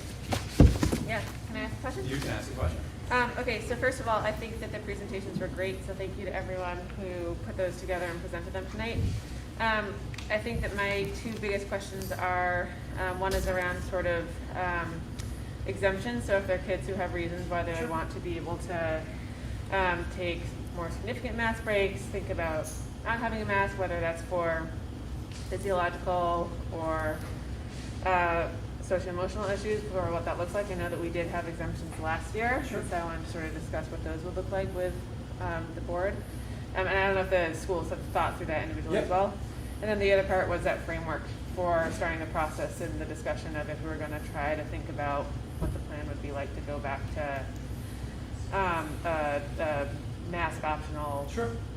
So the first one in regards to being proactive with masks and students and accommodations, those are going to fall under any accommodation that a school tries to meet for any student's needs. Yep. That first level is always with the building principal. Yep. Always. The discussion that you have with the building principal, the family, whether the PCP, the primary care is involved in that. Yep. It really depends on age, obviously, as well. Yep. All of that works through building administration, and then if it's a special ed, if it's a 504, all of those aren't going away. Right. It's meeting the needs that we want to, but more on the proactive approach. This team over here is already trying to reach out to local people who make masks, right? So that students can find one that they feel comfortable with fitting. Yeah. We've talked about, I'm gonna use a cheesy word called the buddy system, but a lot of some students have sensory issues Yeah. or other issues, and we're gonna try and pair them up with an adult so that they have more opportunity. But that plan, it's a plan. It has to be established through the building level teams so that it can be executed so that everyone's needs are being met. On the next part, in regards to working towards that, I think that's a great discussion. I think a lot of people want to see where the end line is, right? They want to know that it's not a forever thing, Right. and that at some point we get to reach to a goal or a finish line of what it may be. Yeah, definitely. Can I ask a clarifying question, Mike? So when you're talking about accommodations, does that ever look like a student being able to have their mask off for the duration of the day in a classroom? I'm going to give you two. It's yes and a no, right? It's the accommodation met with the team. So if it's determined that through doctors, whatever it may be, that it's not possible for that student to make it through, then that's determined by a team. It's not one person's decision. But more specifically, typically what we've had and what comes through is obviously more mask breaks, meaning every 10 minutes the student's meeting with someone, or a mask break of 30 minutes is established by the team in the building structures to how that will look. So each one is different because each one, it may be a sensory issue, it may be the doctor has written accommodation that a child may be susceptible to headaches. So all those come through and they're evaluated by the nurse, the administration, and the team to implement the accommodation piece. Other questions? Sure. Chris, I have a question for you. Last year, you and Becca opened up that students could leave juniors for lunch. To kind of, are you guys still implementing the same thing for the juniors like we did last year? Kind of like, no. No, just senior privileges. So that was an accommodation that was made at the end of the year to alleviate the spaces, right, because of social distancing. We met this summer and we're going to reel that privilege back in, the junior privilege, Okay. because that is a really challenging privilege to manage. But it goes back to what we said 2 weeks ago. We're going to continue to evaluate it, though, meaning if the stressors of the building or the spaces or the spots call for us to come back at our safe learning update and say, hey, we need to open this up, that will become that discussion. But we think the things that we put in place, I know the juniors are going to be emailing me all day tomorrow, but it's going to be, we're going to reel it back in to see how we can start. Thank you. And I'm always positive. I try to be positive. And I think one thing that's really important to me is contingency plan. How are we educating the student or students that have to quarantine across, in certain elements of that? Is it, what is your plan for that? And my other question is, again, we want to be in school 180 days, and we talked about contact tracing. We talked about how, the class doesn't have to quarantine. But if we're looking at 6 students, 7 students in that classroom that end up testing positive, and they're all sent home for the duration of 10 days, I believe you said. What is our way of educating those students? Yeah, so we have intervention strategies already being developed. And when we say good and bad happened from last year, good taught us how to be flexible in our profession where we were typically rigid, I would say, but also allowed us to prepare further than we ever have. And that means for disruptions. So if that were to occur, again, I think that the risk of that is a little bit lower because of the rules now in place. Each building has already talked to staff about how to plan and prepare for that. Was there a second one? No, Okay, I can wait for my other questions unless other ones. I just had a question about outdoor space. Yeah. So I noticed Chris has got 2 really big, cool tents. 3 big. So I'm just wondering if, like the new outdoor classroom, does it make sense? Is there money to put up a similar structure over that for the fall? Is there Yeah. something at Harold Martin would that be helpful? Do we So- have funds? So 10 companies are making a fortune right now, in supply and demand. So we initially were only going to have those tents on campus through the science plan, and then I asked Michelle to extend the contract through Thanksgiving. In Hampstead, we had them from opening of school till Thanksgiving, and then once the weather broke, we brought them back in the spring, from spring till the end of the year. It helps alleviate stress of the building. We are evaluating. The thing that we did on these 2 buildings is we purchased umbrellas, I think 12 or 14. That should help create more spaces. I know we've had some pop-up tents. So really it's about evaluating our best dollar for the fall, because if you didn't order these tents, kind of like Chromebooks, if you didn't order them early enough, the inventory's low. So we're going to evaluate for the spring and see if we can get ahead of the curve, and if that's something that really they're the pilots over there on what we're going to do. Thank you. And I have to say that the 2 outdoor learning spaces at both Maple Street and Harold Martin they're going to be used all day long once completed at Harold Martin. But you're going to see teachers signing up for that space, right? And it's going to become who can get out there first. Hopefully they have a sign-up sheet. I feel like I asked the hard questions, but I want to just talk a little bit about students who aren't wearing masks. And I would like a little bit of an overview of the disciplinary action that you have talked in your presentation. Is that something that you're going to be, the disciplinary action is a part of our policies, or that you'd be implemented on that? I think the building admin team know their students and families the best. Yeah. Obviously, again, I think this is more of a discussion point than it is a problem. Yeah. And we've seen students who forgot or maybe are intending not to. We offer them a mask, and it's not goodbye, see you later. It Yeah. becomes an intervention piece. Yeah. Why?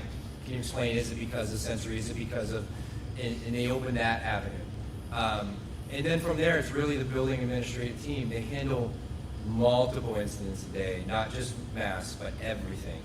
And each thing is a different set of circumstances. So it's really to come out here and say you're kicked out of school for a day or whatever. That's not how we handle that. It's not how it's progressive, and they have been the professionals in that area on how to handle this scenario. I have a question about VLAX. Yeah. Just because I don't know the system as well as some other people here. Does that provide K through 12? Is there any, for the parents that are asking about the virtual and they may or may not have to use VLAX, is that like a full solution regardless of the age of the child? It can be. It's also staffing at VLAX because they have staffing. Yeah. Good point. They have higher staffing on the higher end ed. But as I said 2 weeks ago, they found a real target market that they should jump on quickly. So Yeah. what you'll see at lower elementary might not be specifically second grade. It might be combined second, Yeah. third grade type of stuff. Yeah. But again, that's what our office is working with currently is very minimal. Yeah. People are excited about returning to school. That's awesome. Yeah. Okay, thank you. Mr. Cully? Yeah, I'm curious about lockers. Are those being used this year? They are. Yes, yep. Thank you. And this is, Mike, maybe a question for you. Has there been, I love the outdoor space. I think it's great. And I think the more the kids get out, that's awesome. But not every day is going to be nice. And so I'm just curious if there's been any thought about mask breaks. I think Amy mentioned there could be mask breaks if kids are distanced enough inside the building. Is that true across? Like, how are we thinking, I guess, about mask breaks? Yeah, so we're looking at our spaces differently than we have before. Remember, the motto of returning last year was masks from start to finish. Yeah.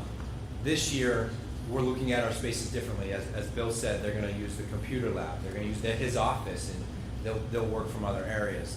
So I think when you have big spaces, we're working on bad weather days maybe, on finding those safe spots for students to have those breaks. The staff, as they said, them being here and brainstorming has said, all right, you use my room now, I'll go there. So all that has been a discussion. In the HMHS and the Maple Street safe learning plans under vaccination, it said it's not required, obviously, but the voluntary reporting to your school's nurse could help with future decisions. Is the best way for parents to do that just to email or call the school, or is it to, what's the best way to do? What was the question? Did you say How something to about? self-report vaccination status? Oh, okay, good. Okay, so then that's been in discussion on how we're going to do that. And that will come out from your building principal. Okay. Remember, totally voluntary, not required. Yep. But I think that will help with data pieces if we're looking for Yep. data pieces. Yep.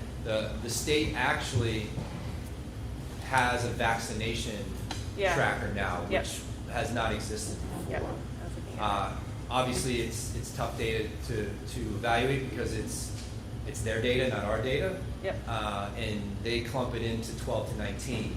So it could be skewed towards college kids where it's required for a lot of universities. So Yeah. that's why anything that you can submit to us helps us. Again, I'll keep talking about Hopkinton, evaluate our internal data. Awesome. Thank you. Since this potential plan was presented to the board a couple of weeks ago, have you seen enrollment go up or go down since this has kind of been out in the community and people have been discussions? And then my second question to add to this is regarding students who are homeschooled. Are they able to use some of the services here, like PE if they want, if some of them are at home, or do they have to? Yeah, so in regards to the registrations, I would say we're on par, and I think that's fair. But I think a more telling piece of data is homeschool, where last year, I believe there was somewhere around 50, if I remember recently through an email. But this year, we're at 5. I think I checked with Jody today, and I think we're around 5 to 8. So that is an internal piece of data that we're seeing that students are returning. And I know there's probably parents out there who are homeschooling right now, waiting for the vaccination maybe to come out, and they feel more comfortable. So keeping that dialogue with the teacher, whoever they were going to have, maybe is Yeah, we have students that use and that's the letter that goes home to people who select homeschooling is please let us know how we can continue. Yeah, to that's support great. you. So even though they're homeschooling, they're still our kids, they're still our Awesome. community. So if that is participation in where I came from, we had youth band programs, so a lot of kids came in for band, or athletics or whatever it may be. They're still our students. So they can come in, still do PE if they Yeah, want. students, so you work for the building admin team, same thing. Great, setting that's up. great to hear. Okay. Other questions? Thoughts? Is it? Andrew? I do. I have a question for you, Mike. And this isn't necessarily specific to the safe learning plans as presented, but I'm wondering if you need, or if it would be helpful for you to get any more direction from the board regarding masks. I know that the majority of the board supported universal masking last week. I know today we've talked about possible mask breaks indoors, whether or not being mask-free would even be considered an appropriate accommodation. Sure. Do you need anything more from us? I think in setting a regards to finish this? line for a goal for everybody. The community, not just the community, but the students, the staff. I think an action item out of this should be determining, and again, it's not tonight, but maybe by the next meeting, whatever it may be, determining a finish line, an achievable finish line. We can't set something that we're never going to get to, because then it becomes just fake. So setting something that's achievable, that everyone can digest, knowing that I'll be real, I don't think anyone's intention up here is forever. I don't. But we have to prove that to the community. We have to show them how we're going to get there. And it's not just the community, it is the employees, it is the students, it's everybody. And in regards to things that we're putting in place that look different, I know Mr. Croza did a mathematical. I'd like to see that number increase if we can to 25, 30%, whatever it may be, with safe practices. But we also haven't done it. Right. We haven't done it in this district. We haven't done it. So it was so helter-skelter last year that we're returning, staff's coming, the goal is to be here. We're going to monitor through our dashboard our numbers, and as long as that continues on a trend, I think that shows everyone we have safe facilities, and then we can work on that. So this is a piece that I've been thinking about, because I know that a lot of other districts have been making formal motions to vote or not vote. And my biggest concern is making sure that sort of everyone understands what the expectations are. I think that, and my thoughts are, I think the safe learning plans that we've seen are excellent. I think that the administrators, and you worked really hard to put together clear and super crisp sort of guidelines for what's expected of students and staff in the entire community within every school. And I think my biggest piece, the other piece I'm struggling with is, like you said, we haven't done it yet, right? So like whether or not we're voting today or 2 weeks from now, once we're able to get a little bit more green into the school year, Agreed. just so that we're able to know. Because I want to make sure that everyone here can be responsive to what needs to happen depending on how things enroll. And so I don't have a clear answer. I don't know what Robert's rules or all the good stuff. But From the last meeting, the admin team and staff are implementing universal masking. That's what we've done. Yep. Every meeting we've had, SAU's wearing it. Our whole staff meeting met in the gym today. We're all wearing it. I was 35 feet away from someone. I was wearing it. We're still implementing the practices. And again, I know I sound like a broken record, but I want everyone here. That's my goal. I want them here. The safe learning plan is not going to go away. It's going to be a standing item.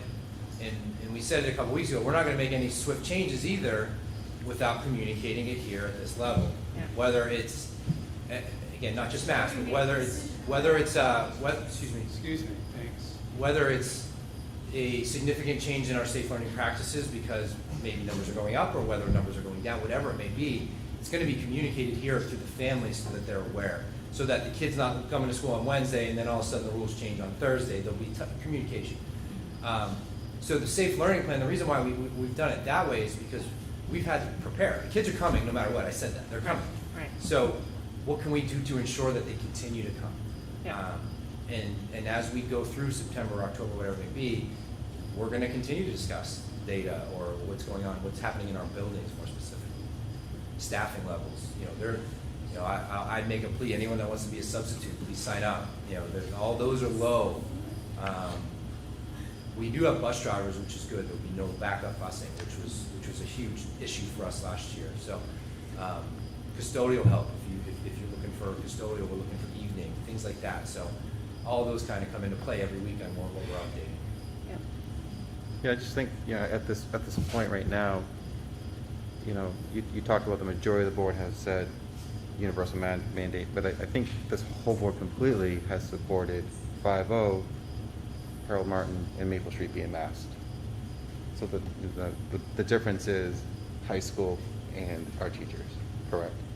So I just want to make sure that we were presented 2 presentations in that discussion.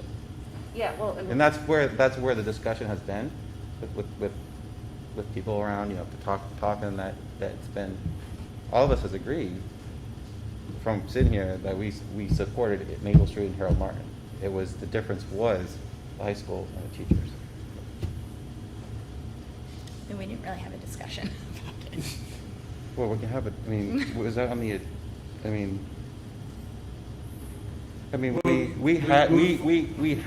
we all of us talked about it here. We were presented 2 plans. And we move forward with a plan for University Correct. of Knoxville, right? Correct. Okay. But regardless of which one you would take, it still was Maskin of Maple Street and Harold Martin, correct? Those are the 2 options that were presented. Correct. So whatever it was, it'd still be the same for both schools, is what I'm saying. The variable factor, what I'm saying is that it was the staff and it was the high school and the 2 options. Okay. No, that's what I'm saying. I'm just getting, that's where I'm just trying to wrap my head around, making sure it's clear. Right, but I think that also what we've discussed and based on the safe learning plan has evolved a lot in the last 2 weeks. I think this is a really great plan to go into the start of the school year with knowing that we're going to have some things to figure out and that the goal is to keep kids in school 180 days. And to do that in the best way that we know how. So yeah, thank you. Yeah.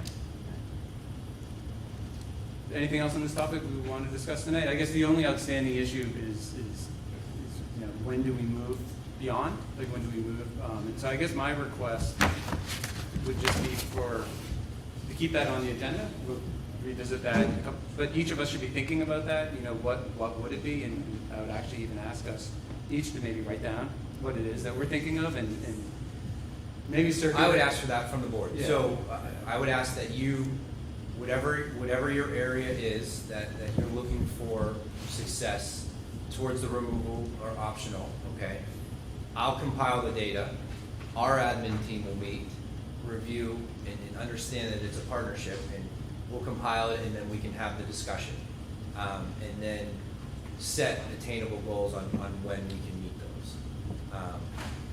It's a challenging piece. It is. So it could certainly, when you're weighing in all the factors, send it our way, and then, you know, what I've been doing is common themes, frequently asked questions, things like that, and when things connect, then we can make decisions.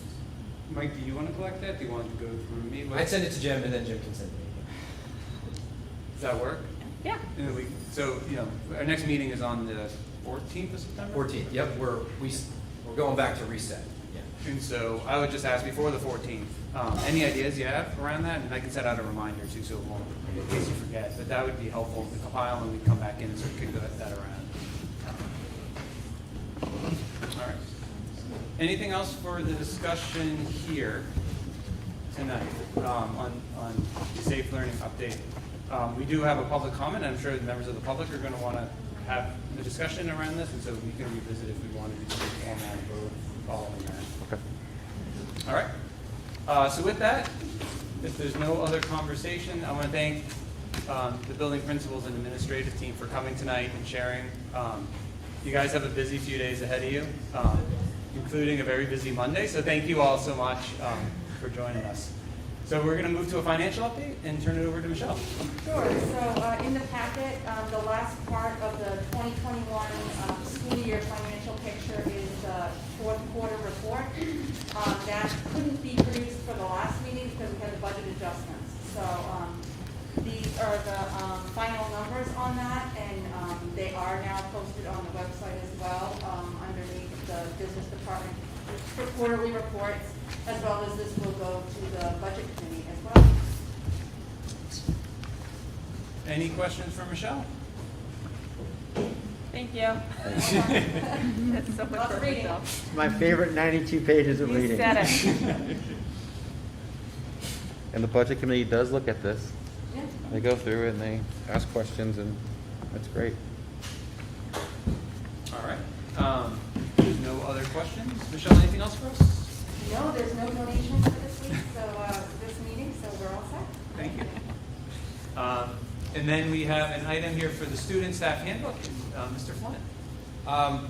So prior to me dismissing administration, this topic is for them. So per policy CHCA, when I was evaluating policies, this one came up in discussion, and we're supposed to be presenting the student handbooks and staff handbooks to you prior to them being published.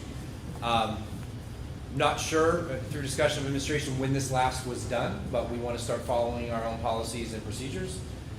So in the packet you saw the handbooks. Some of them have already gone out because of the timing. So next year you'll see this far earlier than obviously in August. And in there, what I found out through this community is actually there's acknowledgement of reading it, and they do a great job of tracking all that. So that's a positive thing. But if you have any questions, I'll say I cliff noted them. But if you have anything specific before I send them home, you can certainly ask them. So I would ask for a motion to approve the handbooks as presented to be published. You stole my thunder. Sorry, I didn't know if that was you or me. So is there a motion to what Mr. Flynn said? So moved. I'll second. Any discussion? I can see Rob smiling. Student staff handbook, second best reading. All in favor? Aye. Anybody opposed? Thank you. All right, next item is the consent agenda, and so I'm going to turn it over to Mr. Flynn to talk about the personnel report and your superintendent report. Perfect. So in personnel this evening, you saw within your board packet, we'll start with resignations. We have 2 resignations, one an instructional assistant at Harold Martin, and then another at Maple Street. McKenna was here for several years and is choosing a different path. And then Nate was a great story. He's actually he got a job to become a physical education teacher, so he's moving up, so to speak. So he's moving on his professional career. In regard to new hires, I am super excited because it is a life changer in my world to hire Jody Condonez. But what you're going to see here is we kind of did an evaluation of our building and what we do. And Michelle has never had an assistant. Michelle is a one-man band, as I've been finding out. So what we're going to be doing is we're going to combine that position, kind of make it's going to be the executive assistant to the superintendent and business administrator. So she's, through the interview process, we explained that. And so Jody's going to be working with both Michelle and I on that. We have 2 instructional assistants as well to move forward, one for Harold Martin and one for Maple Street. And I know we're doing it at the end, so if you have any questions before I move on to position change. Questions on personnel? While I'm on personnel, before I move forward, also in your packets online today would have been a sample of what a professional hiring sheet will look like moving forward. It's also in your packet here. Feel free to critique it and send me any updates, but this is what I've previously done in my district in regards to who we're hiring, why we're hiring, who interviewed them, all the steps that were taken, and where they'll be placed. So that will be for professional staff. Okay? Thank you. All right. Thank you very much. That's great. We have a position change here at Maple School. I'd say it's another lane change for someone who's been here significantly working. She is now selecting to choose the special ed lane, and that's a huge deal for Ms. Doyle right now. As again, we're working on staffing and completing that. So I'd be presenting that switch. And then this one, I'm not going to be able to talk about much. I'm going to probably turn it over to Michelle because I'm still trying to figure out what plus contracts are.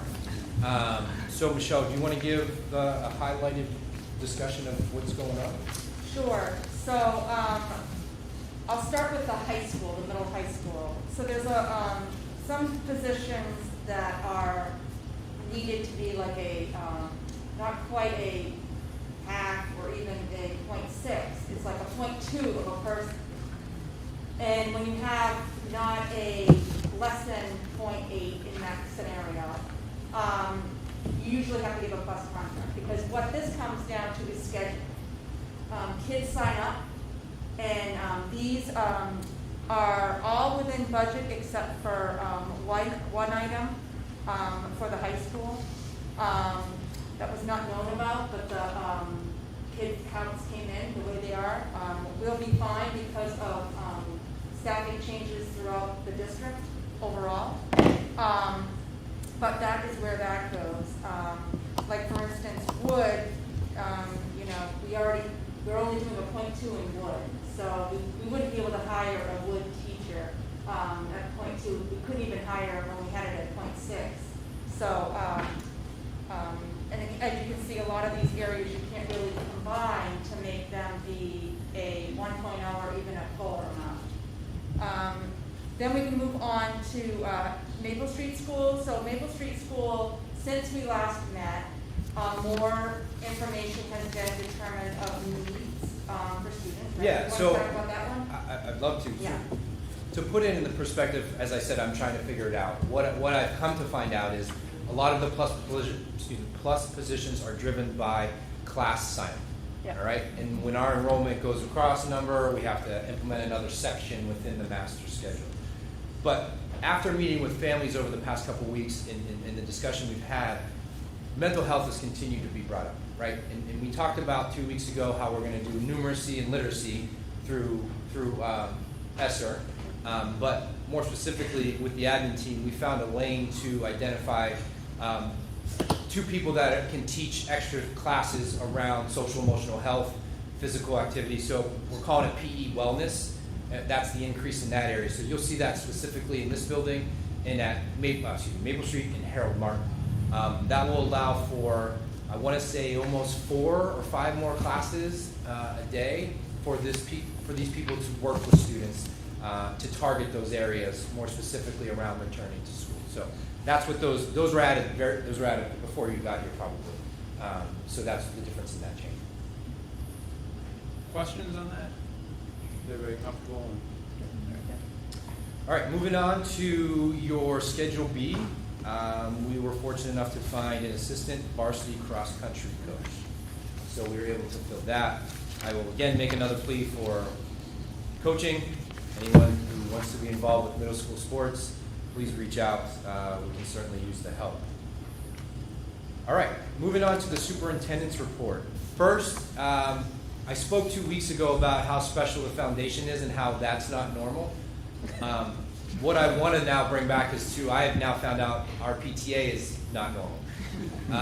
And what they're able to do with what they've accomplished and how they've recruited people and the financial support they're able to do. I think today, when you feed teachers, that typically make them happy. And the PTA bought the entire district lunch today. Everyone, from custodial to maintenance to our office, they bought everyone lunch. That's just one thing. They've done the ice cream social. They've done the popsicles. Is that what they were? Thank you. They built an outdoor classroom here. So you're talking about 2 powerful organizations, but there's a clear line on what's going to do. And you're going to see that play out this year. But for the PTA and what they did to step up for our staff, today was our district day essentially. What they did, it was definitely well worth it. Where did we eat today? It was new for me. It was Works in Concord. So I want to give them a shout out as well. It was phenomenal. I ate way too much. Another thing that I want to talk about is prior to me beginning was the middle high school study of the 4th and 5th floors. Is that accurate? That's underway. We timed it for this reason on purpose. We didn't do it when no one was in the building. What they do is they do an evaluation currently of how it sits, and then as they're working through, we should see some data on that at the end of September. And that will help us make some decisions on what we may or may not want to do. What kind of study, Mike? I'm sorry. That had to do with the heat. The heat. Okay, Yeah. so you do analysis of the heat. Yeah, exactly. Okay. A heat analysis. And then that we can come back and present. It's going to come through multiple lanes. It'll come through CIP. It'll come through strategic plan, but more specifically, it could be just an actionable item for us. So that's how that works. I wanted to discuss just reaffirming the safe environment that we're presenting. There was a big move by the district last year with upgrading their filters and the filtration systems. I want to reiterate that those, at the end of construction, will be reevaluated completely because construction, dust, all the things that can go on. So we're going to make sure that those are maintained. They're monitored already, but I just want to reassure everyone prior to any the students being back, those will be evaluated. More updates on the storm drain. We found a little bit more of the root cause. We were able to dig out the storm drain at the opposite side further, and we made it through, I'll call it fake hurricane, which came our way, but we were planned and prepared. We feel like we've evaluated and analyzed where it is. We're still doing the camera, which will show us the whole thing, but more about, I think the worry that we had each time it was going to rain is pretty gone. That's good. Mr. Croza kind of glossed over it, but we have some back order furniture at Harold Martin. But the good news is we still have plenty of furniture throughout the district that we're able to fill in. I think estimated, which I don't trust anyone right now with delivery of that stuff, but they're saying October 13th. I want to bring up the monitoring of the weather and the temperature, and more specifically on those floors. What Michelle and I have put in place, we went out and bought thermal laser technology thermometers. I could be, but I feel like that's close to what we got. We're going to be tracking it hourly, actually 3 times a day in those areas, and we're going to track the data. More specifically, the humidity can become an issue because of what's going on, but we're going to monitor that. We might have to purchase humidifiers through ESSER, things of that nature, but we want to make sure we're going to try and regulate best we can. Again, facilities, you've dealt the hand that you have, but we're going to try and certainly continue to monitor and figure out what we need to do. One of the things that was asked of me when we got in was obviously evaluation of a lot. We've talked about it. But more specifically was we're in negotiation years with both HEA and HES, but we also wanted to evaluate the people that were currently on staff and if they were paid appropriately with what's going on. So that included the admin assistants, things of that nature. So in your packet, which has names, so we have to go discuss in non-public, is the update on what those contracts look like and will look like moving forward, terms of service, things of that nature. But with that evaluation, we'll be able to retain our talent, not only just administratively, but administrative assistantly, so that we're not continuing to have that turnover. You talked about having a goal with teachers. There should also be a goal with those staff members who are non-unionized, because they're having a turnover of those positions becomes a challenge. So that's in your packet. And last is really just a thank you. The amount of work that goes on in the summer for students to show up, it's not just waxing floors, it's not just cleaning rooms, it's relocating, it's a lot of heavy lifting. And what the custodial and the maintenance and BPS and all those people that are here every day, sometimes 12 hours a day, we're still nervous as administrators. That's just how we are. But when kids show up on Monday, we're going to be ready to go. And it's a compliment to the hard work that they've put in. Unsung heroes, right? People that we don't see. They're not the ones in front of the students, but they're the ones doing a lot of the work behind. And they've done an outstanding job. The front office, they work all year long. All year long. And Bill mentioned Gene, but we can mention everyone in all of our positions that help move that work forward and keep everyone on task. And really, it's just the summer team, so to speak. It doesn't get a lot of shine sometimes, but they do a lot of the work. So I just wanted to say thank you to that. And last is really just the excitement on Monday, right? Everyone's working for the build-up. Max, he even said he's kind of excited, which is a good thing. Really working towards that goal of bringing students back. I know it's going to be a big difference for us and for them, and we're really looking forward to it. So, with that, that is the wrap-up of the consent agenda. Any questions for Mike on his report? Is there anything for Michelle? Michelle, do you want anything on the financials? I think that's it. You're all set? Just the quarterly up. So if no questions, I would just ask if there's a motion to accept the consent agenda as presented. So moved. Second. Any discussion? All right, seeing none, all in favor? Aye. Aye. Any opposed? Just come at you. All right, so ayes have it. Speakers. So next up is public comment. So thank you all for being patient and sticking with us. Yeah. Okay. So I have a list of individuals who wish to provide public comment. What I'll do is just read. I'm just going to go down through the list. So I'll give the person who's speaking and then the person who's on deck, to use the great sports analogy. I would ask to keep. Most people have their comments at around 3 minutes, and so I'd ask at 3 minutes. I'm going to give you the high sign, and just ask you to start wrapping it up, which I appreciate very much. And then I'm going to ask Rob, if you don't mind, just putting another sign in case people want to speak, but forgot to sign up on another sign-in sheet for anybody who wishes to use it. So we're going to ask Molly Richter, followed by Bonnie Christie.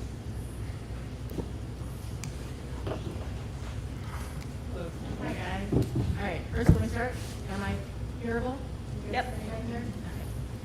Okay. So I'm coming today with my mental health provider hat on, more than my mother hat on. I'd like to offer a statement on behalf of several of my mental health provider colleagues down the street. It's a little long, blame Brenda Quinn, because she drafted this up for us, but it'll be under 4 minutes, I promise. So this is on behalf of myself. All right, this is, I'll do this so we got lots of nice distance. This is on behalf of myself, Molly Richter, Brenda Quinn, Ellen Eberhardt, Lindy Head, Susan Zankel. Members of the Hopkinton School Board, we would like to start by thanking you for your service and leadership during this very difficult time. We know that you must weigh many perspectives and variables to best secure the safety and well-being of Hopkinton students and the school staff. At the last meeting, there was much public comment presented about the impact of mask wearing on student mental health and social development. We would like to offer some insights based on our collective experience as mental health practitioners. We applaud the concern over mental health and heartily agree that mental health and physical health are of equal importance to the wellness of the whole person. It is well understood that physical difficulties can impact one's mental state, and that physical symptoms are often manifestations of mental health challenges. In regard to the concern about mask wearing and the anxiety that this triggers in some children, we want to offer that not requiring masks is not the best way to handle it. Masks, like other inconveniences in life, are things that children and adults alike are having to face. When a person feels anxiety about a normal or necessary part of life, that anxiety is best addressed by finding ways to reduce the response to the trigger, not by removing the trigger. When we remove a trigger that can be managed and handled, we only strengthen the control of the anxiety system and often see the anxiety generalize to other triggers. What this looks like is teaching our kids to calm their body. I wish I could calm my body right now. I hate public speaking. Change their thoughts and act in powerful ways to navigate the world successfully with the stimuli or trigger in it.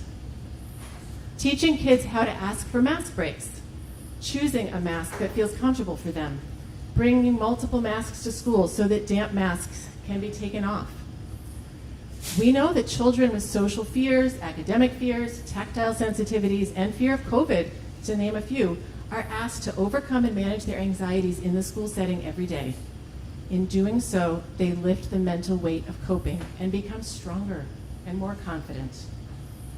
Another area of concern that's been raised is a child's inability to read social cues or create secure attachment absent of seeing a whole face. What we know about the plasticity of the young brain can really comfort us here. Through this time of using masks, kids can learn, and have already learned, to read other body signals better and sooner than they might otherwise. They can learn to use their words and ask for what they need. Their awesome brains will adapt and then adapt again when the masks go away. Kids can do hard things, and they, with our support and scaffolding, can learn and grow in confidence and ability because of them. What is crucial to the balance, confidence, and health of kids is to grow in a community of care. A community where the child feels noticed and cared for, and where they grow the muscle of caring for others. We need to validate a child's feeling of worry, but then do all we can to help them gain the tools of coping and self-soothing. Children can gain a vital sense of power in their world by seeing their behavior as positively affecting and caring for others.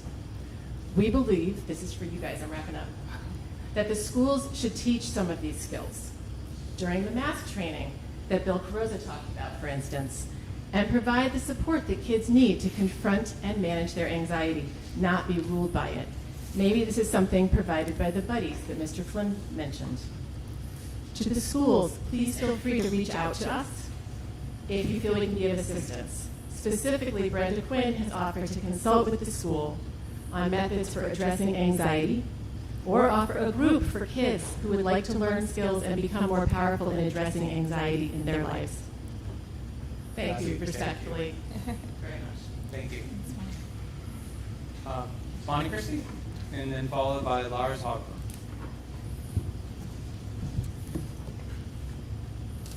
Hi, Rob, Elsie, Norm, Andrea, Jim. I haven't met you yet. I'm Bonnie, Christy. Nice to meet you. Kids in school, obviously. I'm Michelle. I've come to talk to the school board a few times over the past 4 or 5 years about plastics. And I'm here again tonight, and I've corresponded with a few of you, and we've had conversations. But I was inspired to come back again tonight because I don't know if any of you read the article in the New York Times this week. It was an excerpt from a new book about the campfire in Paradise, California, and the harrowing experience of 22 children and 2 or 3 teachers in their school bus trying to escape their town and their school burning down. And fortunately, they had a bus driver who was a local guy and knew all the routes out, because every time he turned down a road to try to get these kids home safe, it was being closed down. Fortunately, after many hours during which these kids were thinking they were going to burn alive in the school bus, I mean, you need to read this article. It is harrowing. They did get out, but these kids will never be the same. There's a reason why kids in California are worrying about being burned alive in their school buses. And that's because of climate change. It's hot and it's dry out there. And one of the reasons that it's hot and it's dry is because we do things like use unnecessary single-use plastics in our schools here in New Hampshire. And those plastics create huge amounts of emissions that drive climate change. And they also are so toxic in the communities in Louisiana where many children live, most of them in BIPOC communities. These kids are growing up with terrible asthma, respiratory disease. Their parents are at huge risk of COVID, of being diagnosed with COVID, and 3 times as likely to die of it.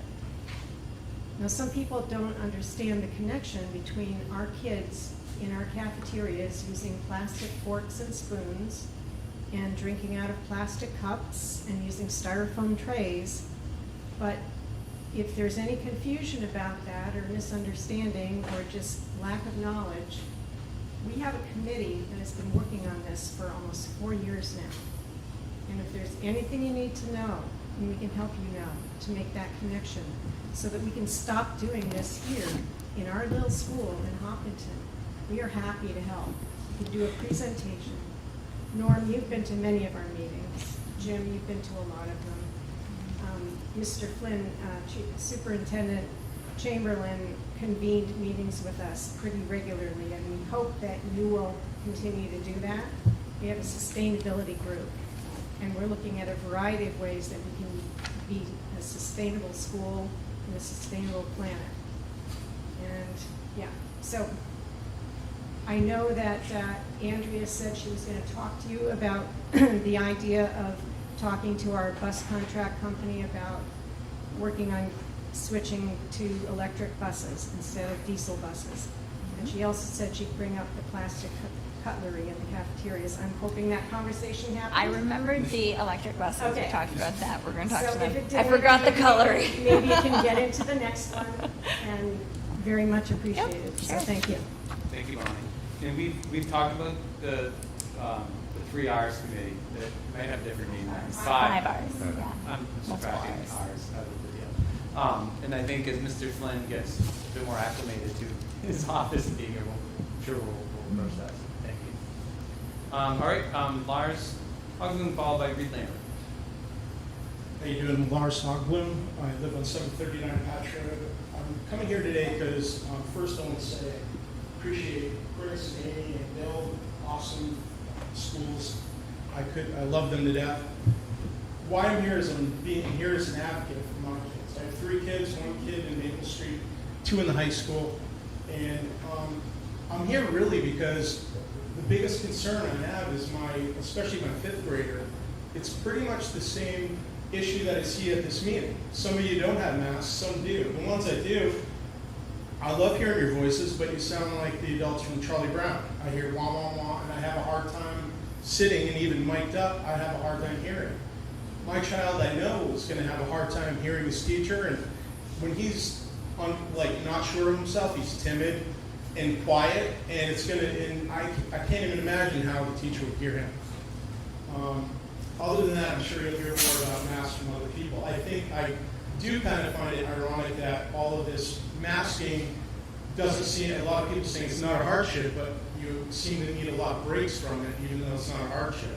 It seems kind of ironic to waste 20% of your day having to take a break for something that many other school districts deem as optional, the state deems as optional, and the federal government deems as optional. Moving on from that, I just wanted a couple more points on the Safe Action Plan, which I think, the Safe Return or Safe Education Plan, which I think is kind of a weird name for it, but a few things I've noticed as an architect by profession and understand buildings and air movement and HVAC systems. I don't know whose decision it was to only point fans out of the room, but I know that my kids have said they're sweltering hot, and doing that, you're still moving air from one side of the room past everybody and out the window. So I don't know if it's a reaction to try to not get movement of air past people, but you're still moving air past people. Ask a fireman in town. That's how they evacuate the smoke out of buildings, to set up a negative and positive pressure situation. Other than that,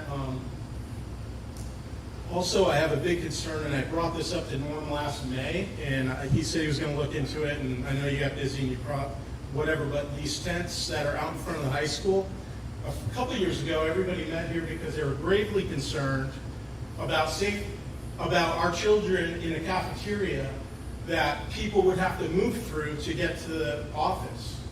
But yet, in a pandemic, when there's a 99.99% survivability rate, we take 40 kids, 50 kids out of that cafeteria and move them outside of the locked door that we spent money on to lock them and make them safe. But yet everyone seems to forget about their safety. And why? I don't know. I keep scratching my head. I brought it up last May, and I'd really love it to be addressed. Because, I mean, the school, why aren't the tents in the back? Why isn't it a controlled area? Why could somebody drive right up? Literally, I drive right up. When I brought it up to Norm, his response was, "What are you talking about? I haven't seen that. It was May.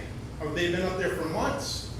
So, I mean, I'm trying to wrap my head around it. I want my kids to be safe. I want everybody's kids to be safe. But I just want common sense and sensibility, and I appreciate your time. Thank you very much.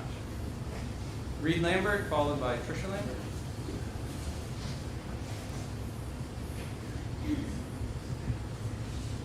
Hello, my name is Rita. I'm 305 Gelbingham Road. I'd like to talk about masks and vaccines. We all know, every single person in this room, everybody sitting at those chairs, and everybody at home and sitting there have their rights. I hope you don't smush them like you did years ago. Last season. We all know that you pretty much made your mind up last board meeting that you want to bring back masks and all those things. Pretty much we know that you made your mind. But what are you going to do with those kids that have IEPs? Are you going to exempt them from those things? Well, my main question I have is, are you going to put them in rooms again? Are you going to put them in a room? You're going to make a section for them? You're going to segregate them? You're going to do all those kind of things like Nazi Germany again? So, you can answer if you'd like. Okay, it's fine. And you have the right direction already. Yeah, but I'm not going to. Yeah, but yeah, you can ask if you'd like. But we're right to know is going to be a good one. But I'd like to know before the season starts, and I'm put in a room again, or other kids are put in those rooms, or Maple Street and High School, Maple Street and Hare Martin are the same. Like to know, and all those other kids at home like to know. So right before I go, I'd like to say you pretty much went down the rabbit hole. You just got yourselves out. Thank you. Next up is Tricia Lambert, followed by Jenny Kravitz.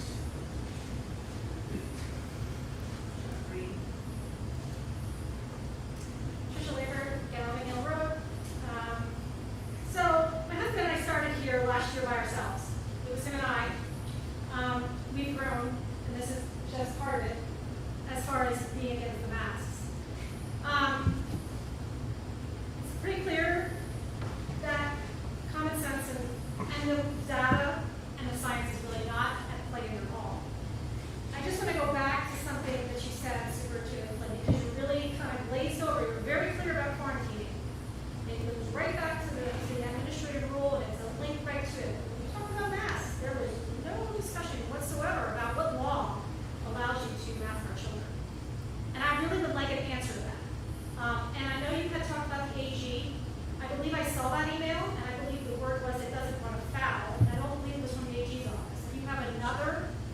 email, besides the foul email, I would really like to see it. Because I think that I was part of the generator of that email. And so it is not a court, it is not a judge. I believe it was from Chris Bond at the DOE, who also provided a technical letter that said that you have to take into consideration religious and anybody with disabilities, and there's no bullying and all those types of things. And I need to tell you that that's going on. You're required to deal with that. And I heard, well, it's going to be individual. My son's not wearing a mask. I'm telling you that right now. He's not wearing it. He didn't wear it last year. He's not wearing it, and he needs to go to class. That's it. Okay? That's the first thing. So I'm not going to get into what happened to Reed, because there's people in the room, and I'm not here to embarrass anybody. But he was treated poorly. He was segregated. That's the word. He was segregated.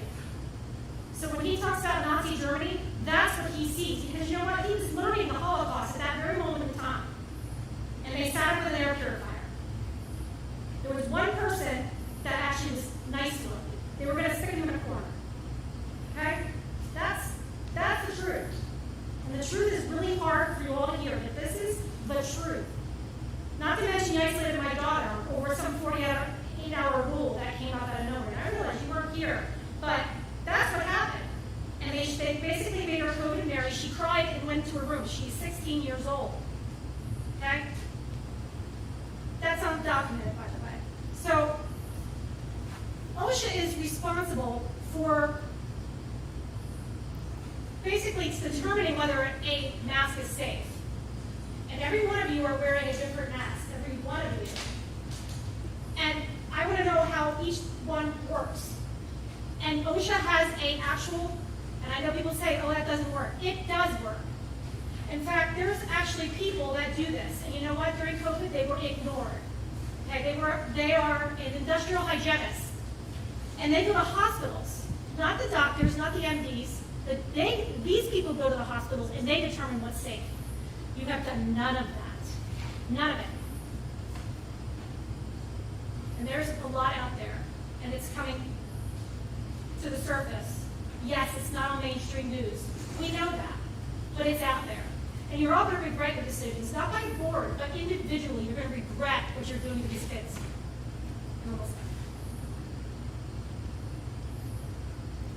So, and as far as the hypocrisy of it all, you really need to all go look at your Facebook pages and all of your social media. You all would put a mask on a child to sit at a desk 3 feet from each other, but yet we see everything. We see what you're doing with friends. We see it all. It's hypocrisy. Including people taking their masks off after everybody walked out of the last meeting and the masks were over, masks came off. Okay? Thank you. Jenny Kravitz, we're not, excuse me, not laughing. Thank you. Jenny Kravitz, followed by Lori Bender.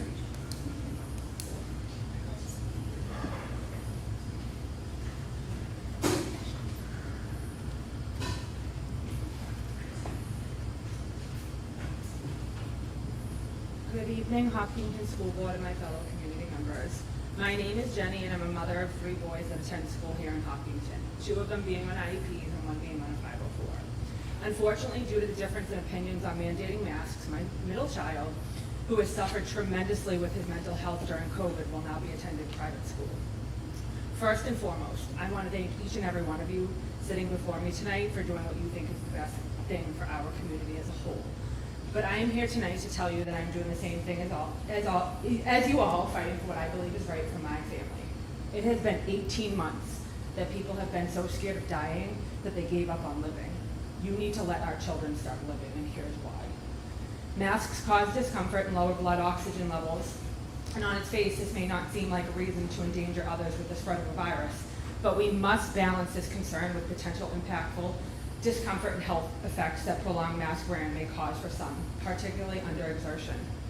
This mask mandate leaves no recourse for students with respiratory complication.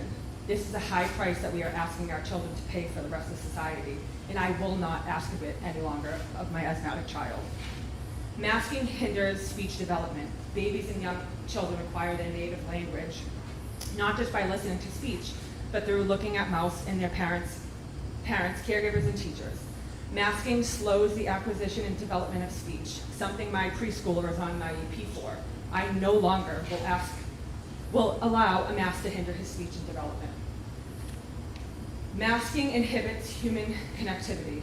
The COVID era has seen a marked rise in loneliness, depression, mental health issues, including suicide, something my innocent 8-year-old has endured and had to be admitted into a mental health facility for because he no longer wanted to live. Human beings need social interaction for basic and emotional health. While holding school in person is far superior to being quarantined in front of a screen, but the hiding a face behind a mask also inhibits person-to-person emotional connection, something I know all 3 of my children thrive on. Children who are masked in an environment often cannot see or process much of the feeling and meaningful communicated by facial expressions. Young children may also struggle to recognize others. Are we seriously willing to pay this price? It is human nature to protect the young and weak from whatever danger may threaten them. However, during this pandemic, we adults may find that in seeking to protect ourselves, we do so at the expense of our children. While the risks of COVID transmission are real, please consider the needs of children, especially preschoolers, kindergartens, and elementary students whose lives may be negatively impacted by being forced to wear a mask and by not being allowed to see the faces of teachers and friends. Consider also the reality that most young students are not capable of wearing a mask properly, regardless of how often they are reminded. Most children will naturally touch their mask throughout the day, rendering them completely useless. In addition, not all parents in this town support masking for their children, despite the lack of emails we may have gotten. The issue has become so politically charged that many of those parents are afraid to voice their dissent because of the bullying and backlash we have all gotten for speaking against your mask mandates. Please know that I am in no way against wearing a mask, but what I am against is not being able to make a decision for my children as their mother. Based on the above-mentioned documentation of known facts, I please ask you to make masks optional in schools as COVID numbers remain next to nothing here. Thank you. Thank you, Jenny. Lori Bender, followed by Rita Blanchard. So Lori Bender, 377 Briar Hill. I just wanted to say a couple of things. One was to the mental health professional, Ms. Richter, who spoke on behalf of her colleagues and herself. She failed to mention that kids are not at risk. 0 have died from this. To be fearful of harm for these kids when they are not at risk is not rational, and she would know that. She probably does know that given her background. The name of this irrational fear, I was reminded recently, is Munchausen syndrome. 0 child deaths from COVID-19. Can we add irrational fear counseling to Mr. Flynn's Safe School update? Also add an update to his Safe School update, a reminder that those who are fearful can multi-mask, wear an N95, isolate, get curbside delivery, use home delivery, or homeschool their child or children. They have many options. Please remind them in your Safe School update. The other thing I wanted to mention is Mr. Flynn mentioned that made it sound like quarantine is a state rule. These are guidelines. They are not rules. We're not in an emergency, and 0 kids have died. And then the last thing I wanted to say, just as a point of encouragement, for those who know better and will not send their child to Hopkinton's government schools, if you've ever tried to explain to someone what it's like to be a parent who is not a parent, can be a challenge to convey the messy beauty of being in the throes of parenting. The childless sometimes wonder, how are you able to live and love this little person or persons and manage financially, professionally, and socially? Those without children looking in often see chaos and still wonder how they'll ever do it when it comes time. The same is true, parents who are considering homeschooling or private schooling. The same is true for homeschooling. To explain it is hard to convey the messy beauty, but you find your way together, 2 steps forward, sometimes a step back. And I just want to add, we tried BLICE. We homeschooled 5th grade through high school. My son earned his bachelor's degree in computer science at age 18. It was a fantastic experience. He's been working in his job. Tomorrow will be a year, and they love him. They just told him today and gave him a raise. But I just wanted to add, when we were going through the throes of homeschooling ourselves and parenting, we tried VLAX. It's a resource. But parents who are considering homeschooling, there are so many other great things out there that VLAX is just one resource. Our family didn't find it a good fit because it wasn't our desire to have somebody else's curriculum. But it's not my place to tell you or other families what curriculum to use. Many good resources, and I just want to put out there are lots of homeschool families who would be willing to talk to you about where you're at or hook you up with somebody who needs some more guidance in this. They're very friendly, and a lot of us have had excellent success, better success than we could have had at a government school. Thank you. Thank you. Next is Rita Blanchard, followed by Jeff Allen.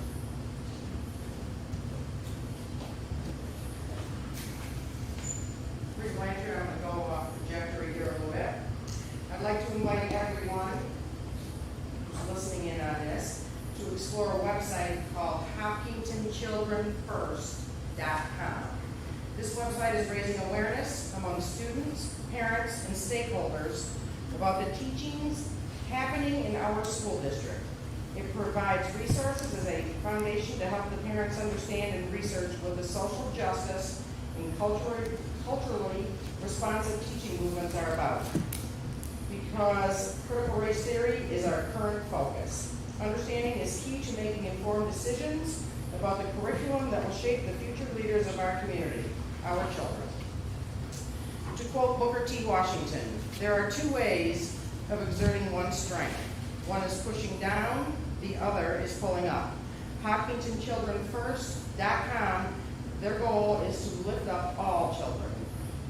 William Jacobson, clinical professor at Cornell Law School, New York, states, critical race theory started in higher education. It has mitigated to K through 12. If race is the center of anything, it's critical race theory. We all want history taught, just complete history. If the curriculum says the U.S. is systemically, irredeemably racist, that racism is baked into our society, then it is critical race theory. Shaming practices of teachers and students based on skin color, that's critical race theory. If the teachers and students are segregated into racial affinity groups, it's critical race theory. Are we going to slide backwards into a time when race mattered? It's up to the parents and the stakeholders, like myself, the taxpayer, to prevent that. Attorney Jacobson also reiterated on the money and the power in society are backing the critical race theory push. That's why parental and stakeholder input is critical. According to the NEA, one of our largest teachers unions and also the second largest teachers union, they have lawyers lined up to defend the teachers who continue to push this theory. Focus on the concept of equality, our nation's highest ideal, rather than the euphemisms like equity, which is being utilized right here in Hopkinton. Transparency, if this board and the SEU were genuinely transparent, every stakeholder would have access to the curriculum. We must stop with this dead-end theory in our schools. Thank you. Jeff Allen, followed by Michaela Lou. I was smart today and I brought my glasses, so I can read my notes. Again, I kind of started out my speech or my statement last time with this when we've heard about from all people, a bunch of people today and in the last meeting about mental health issues. And I did not hear the term mental health once out of this board tonight, nor out of any of the plans that were proposed. Not once. I don't get it. Like, what do people have to say to get this across?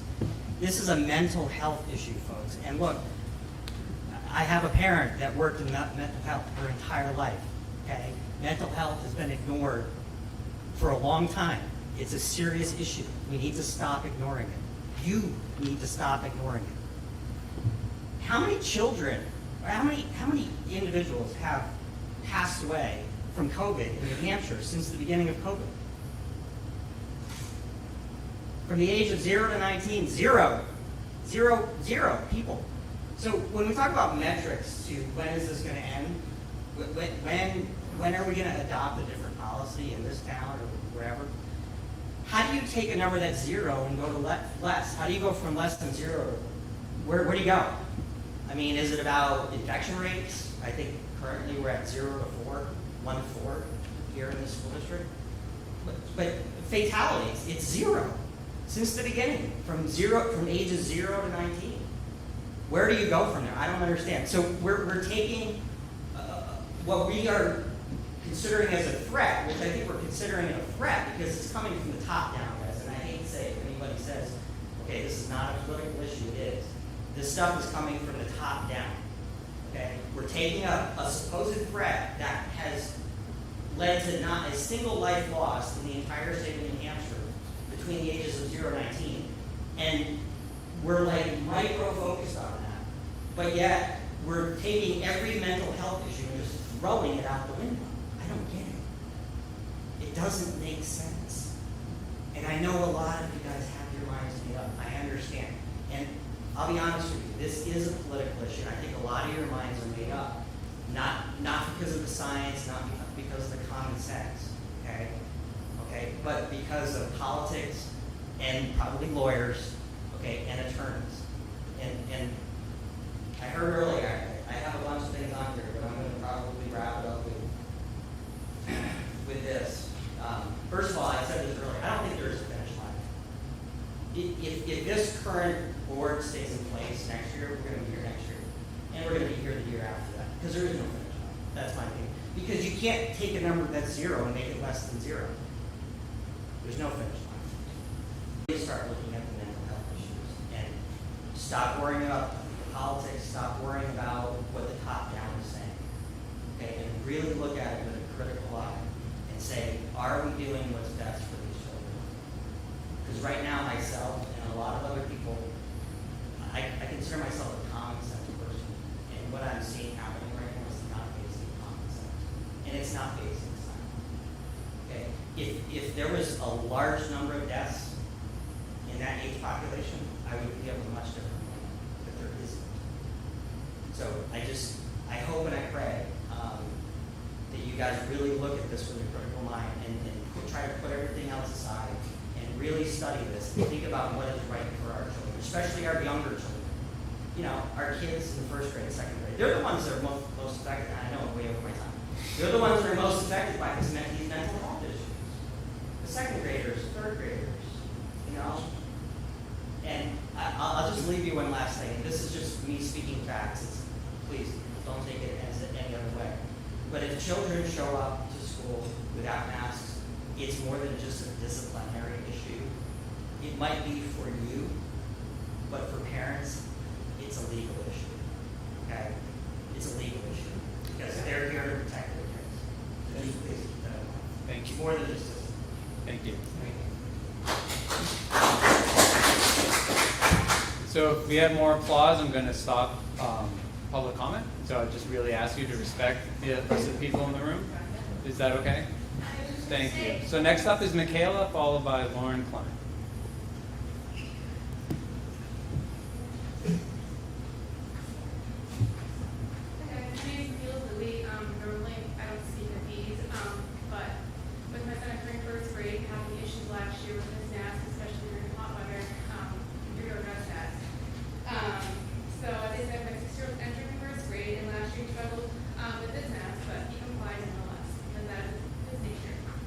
He expressed how at times it's hard for him to breathe well, especially during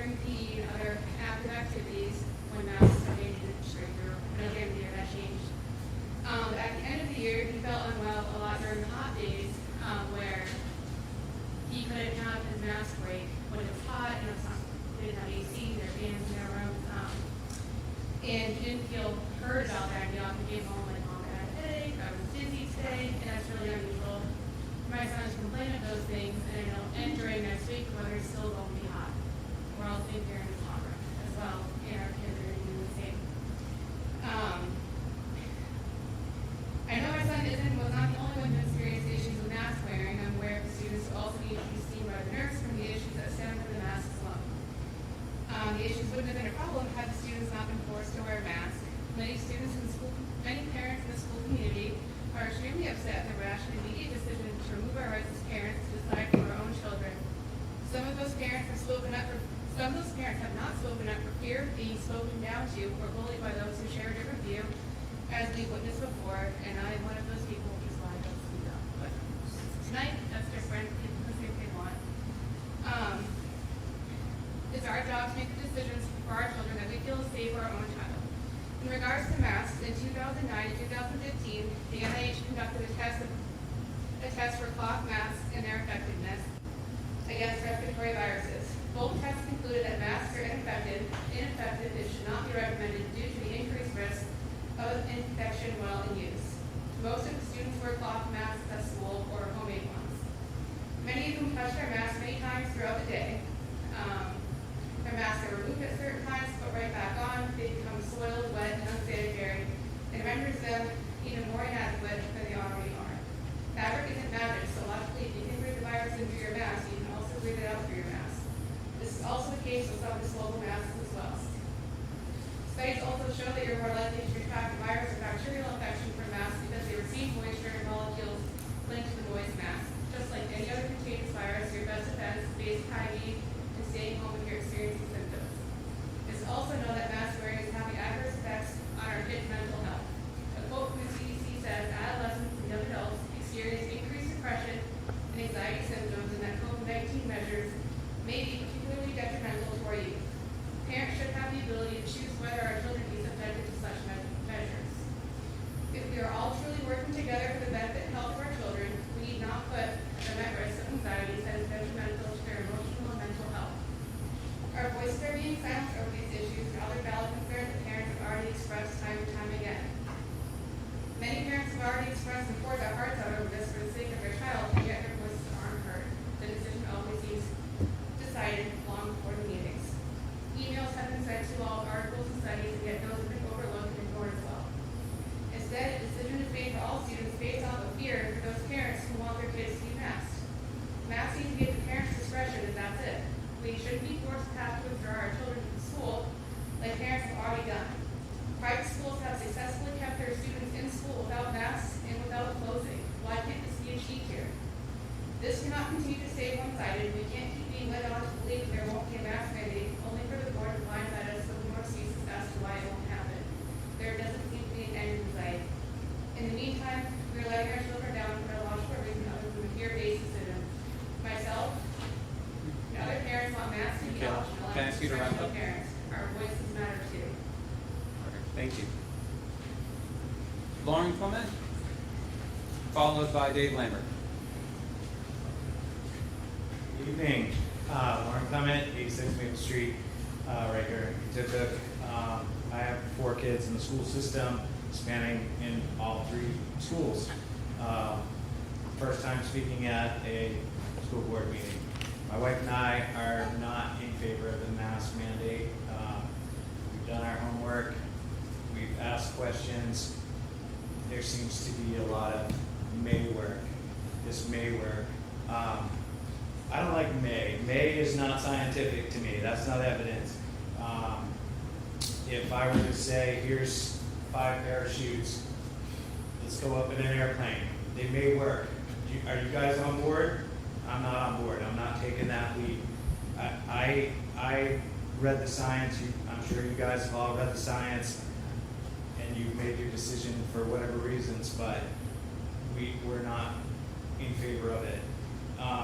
So I'm hoping in the near future we can, instead of having just 2 options, I don't understand why a discussion about a hybrid program wasn't brought up, about having people that don't want their children masked, maybe in one classroom, and in the other classrooms have students that want to be masked or are immune compromised, or the teachers.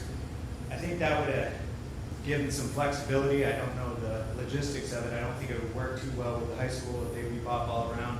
But in the grammar school or the lower levels, I'm hoping that's something we can move forward to, and it can satisfy both sides of this argument that we're having here. And I don't know why it wasn't explored. Another thing that was brought up 2 weeks ago was a survey. Put out a survey. Put out a survey. We don't need a survey for everyone in town. Let's put a survey up to the parents that have the kids in the schools. Truly, they're the ones that are most vested. So please put out a survey. I'd like to echo on another comment that I've noticed 3 years ago, that with the outdoor spaces, it was all about getting our Columbine safe to the schools, and that's now been done. And at the end of the school year, I needed to bring up a permission slip and $10 for my kid's school trip. I pulled up in my truck, parked right out front of the high school with mask on, walked right through a classroom and into the lobby to push the button to put my permission slip.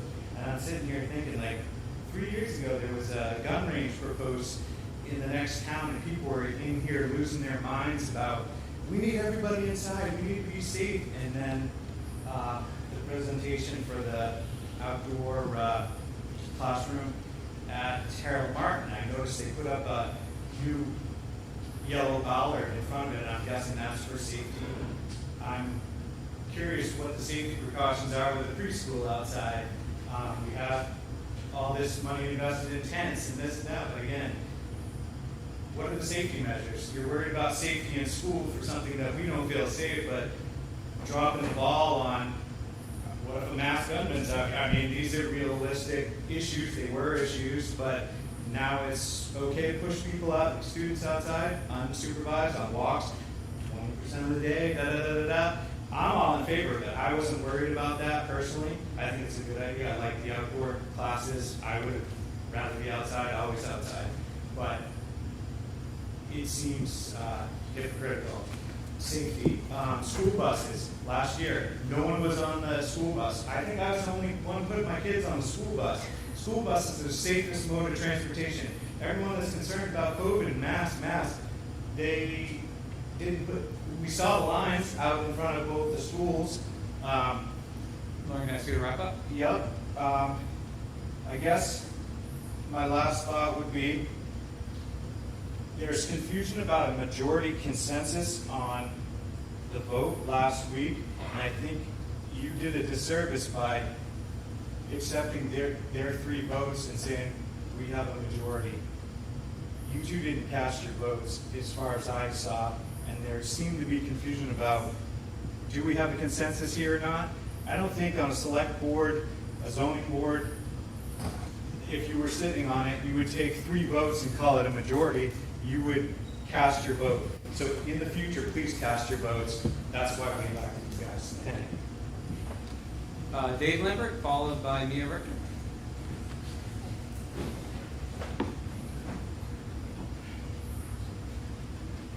Dave Lambert, 305 Dowling Hill. A couple of things. Follow up as far as that sliding goalpost, sheet of ice. There's currently out of 5,600 people in our town, 1 to 4 cases.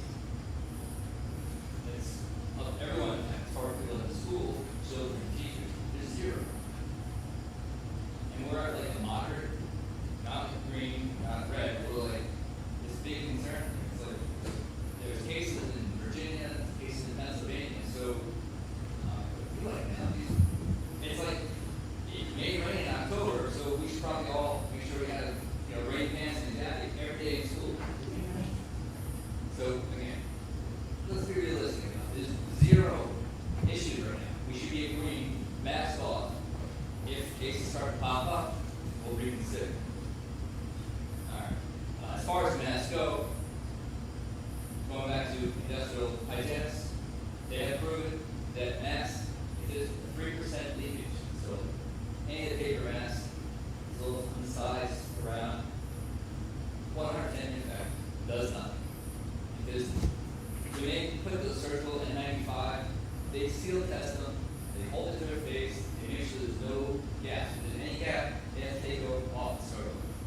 Okay, and your takeoff is a special way of taking off. It should be a hazard thing where it's going, because this is the most deadly pandemic we've ever had. This is the most deadly virus in the world, so, you know, let's treat it like one. Whoa.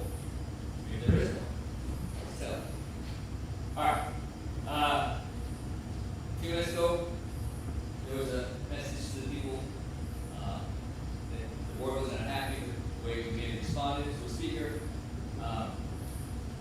Just for research, you go home tonight, Google the Supreme Court, the New York Times or Sullivan case. Look into that, because we have it already. You have to say this at your job, right? I know it hurts, but we have that right. Supreme Court approved it. So, New York Times or Sullivan, Google it. All right. Now, the part I really love about it. So, Dr. Francis Collins, he's part of the NIH, part of the medical device. He stated that masks are a medical device. Right?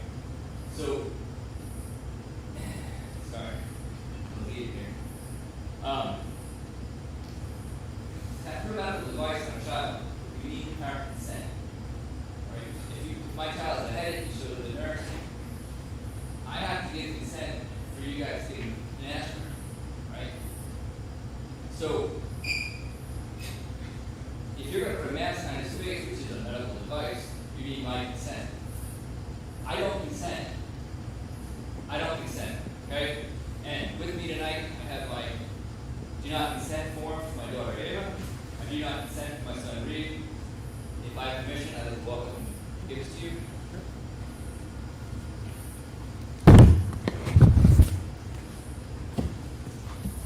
The email will follow with a copy of that as well. And day one, I even drop my children off without a mask. We do not consent. We do not have the right to put another device on my children. So next is Mia Richter, followed by Tyler Allen. Hi. You guys know me. I am turning back to the critical race theory issue mostly because I'm going to college next week and it's my last chance.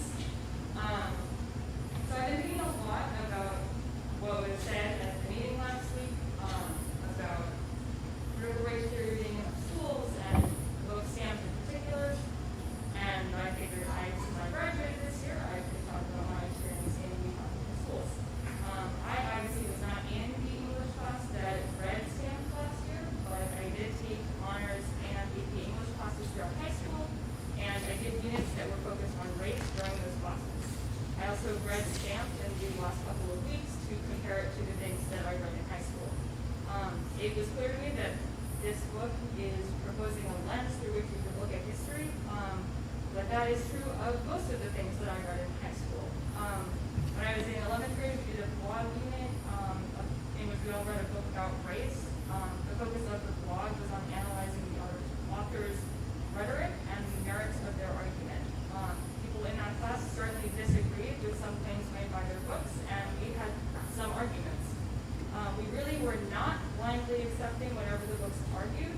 The point of an English class is to examine the structure and function of what you read and its cultural significance. In any class I ever took, that's how stamps would have been used. We would have analyzed the way Kennedy and Reynolds make their arguments, considering the historical context about which they were writing, and we would have considered the merits of their arguments. It's really hard for me to believe that none of this happened in the class that read the book last year. It's also worth noting that almost all 10th graders at Hopkinton take American history while they're taking American literature. And when I was in 10th grade, there was a lot of discussion in my English class about the history that we were learning simultaneously. That's why it's okay to not spend a lot of time in an English class discussing the history surrounding what you're reading, because the teachers are aware that the students are learning it simultaneously. You don't have to teach it twice. In terms of the concern about the history presented in stamped, I learned over and over in my history classes that the work of a historian is to propose new ways to look at history. Studying history involves studying people's arguments about history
Tyler Allen.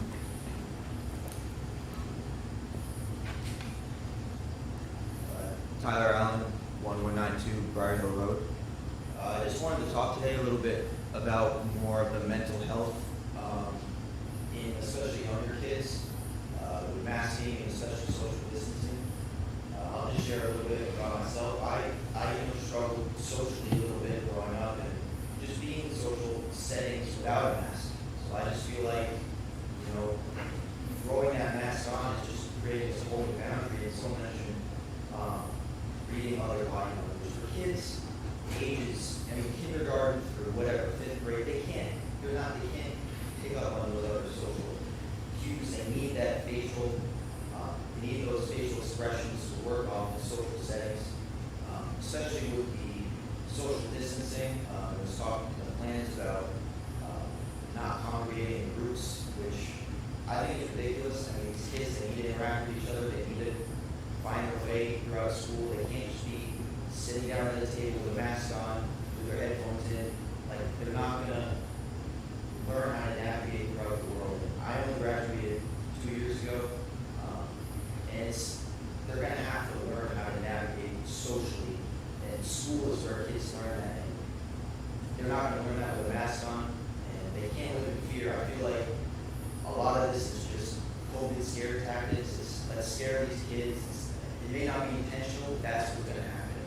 A lot of people, I think, are going to realize that that's what's going to happen when you have kids who are in school and they're wearing masks and they're social distancing. They're being taught that COVID is dangerous. They're going to die from that. Again, 0 deaths, age 0 to 19. It's like, I have a younger brother. He struggled going to school last year with the masks and everything. And I think he's having some of the same issues I had. He's got this whole caveat with the masks and the social distancing. It's like, there are a lot of kids who don't know how to navigate social settings, like I said, regularly. And you just throw this in, and it's like, it's unfair to these kids.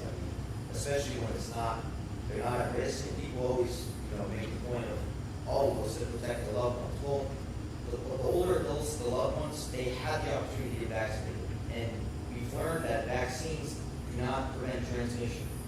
Okay, so these younger kids, they're just as easy to transmit.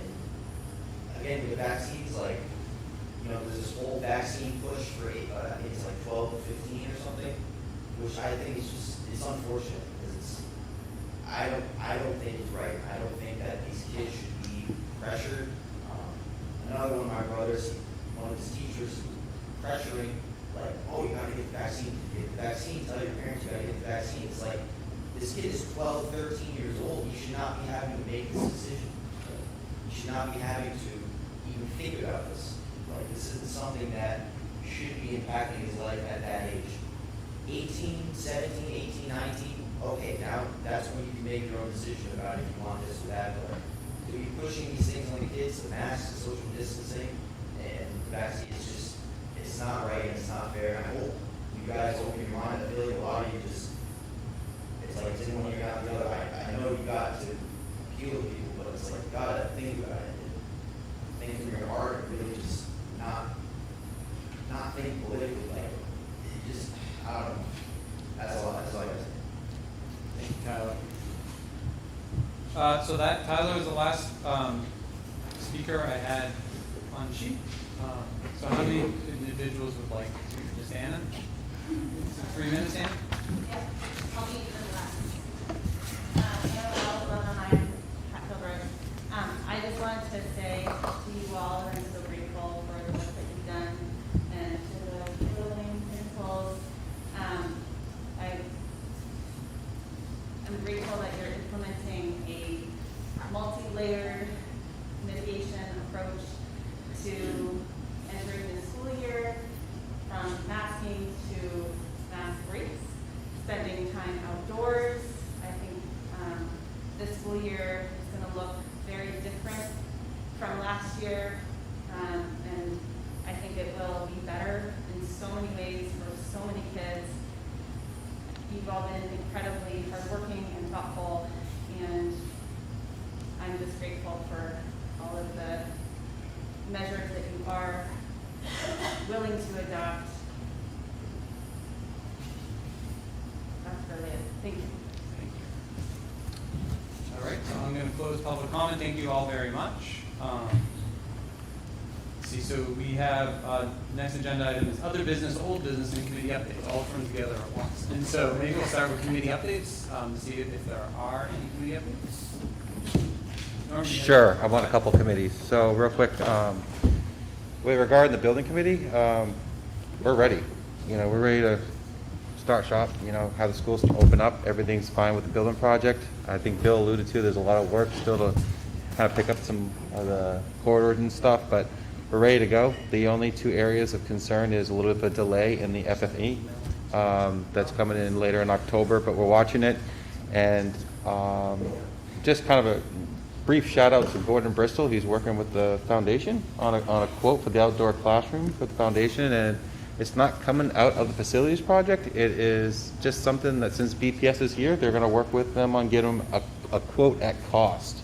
So it's whether or not they decide, the foundation decides to use it, that's solely up to them. But we are ready to start. We'll be ready for the schools, and thank you to Michelle and Michael for their help over the last couple of weeks. Real quickly, the budget committee meeting went really well. I would like to thank Mike Flynn for showing up at the budget committee meeting. They had a lot of questions for him. I think the budget committee was really excited to hear that our budget will be complete at the end of October and probably first week of November, but they're really excited. The faster they get, the more they can talk and really ask questions. So I really want to thank Mike for coming to the meeting. I really appreciated that. They were really they liked the documents we submitted to them, especially the unreserved fund balance. It was clear on how we did that and what was allocated to it. And I look forward to meeting them in September, where we'll discuss some of the budget process that they'll be looking for moving forward. So, Any questions for Norm? No? Perfect. Is there any? That's the only committee up there, right? I'm trying to think of other. Yeah. Sort of getting into it. So. And then, is there any old business or other business potential? So the only thing I'm thinking of is Delta you brought up whether or not we want to vote. And so I guess it's I have a question for the board. If anyone wants to make a motion on the back to school, go with the back to school plan. That's not actually it's a safe learning plan. I think my question on that, Jim, is if we vote on the plan as stated, then I think my understanding is we then need to come back and vote on it if any changes are made. And I don't think that's the most flexible way to move forward. I think we have, consensus on where we're going. A good plan was put together. So if Mike feels like he has what he needs to keep going, I don't want to tie anybody's hands in terms of flexibility. Everything we've communicated and presented, that's the plan for Monday with students and what we've been putting in place with adults back this week. So we're moving forward with that safe learning plan. That'd be my recommendation anyway, if others feel otherwise. That works for me. I'm sorry, Nelson? That works for me, and I'm happy to revisit in 2 weeks once we sort of see if there's had to be a lot of changes.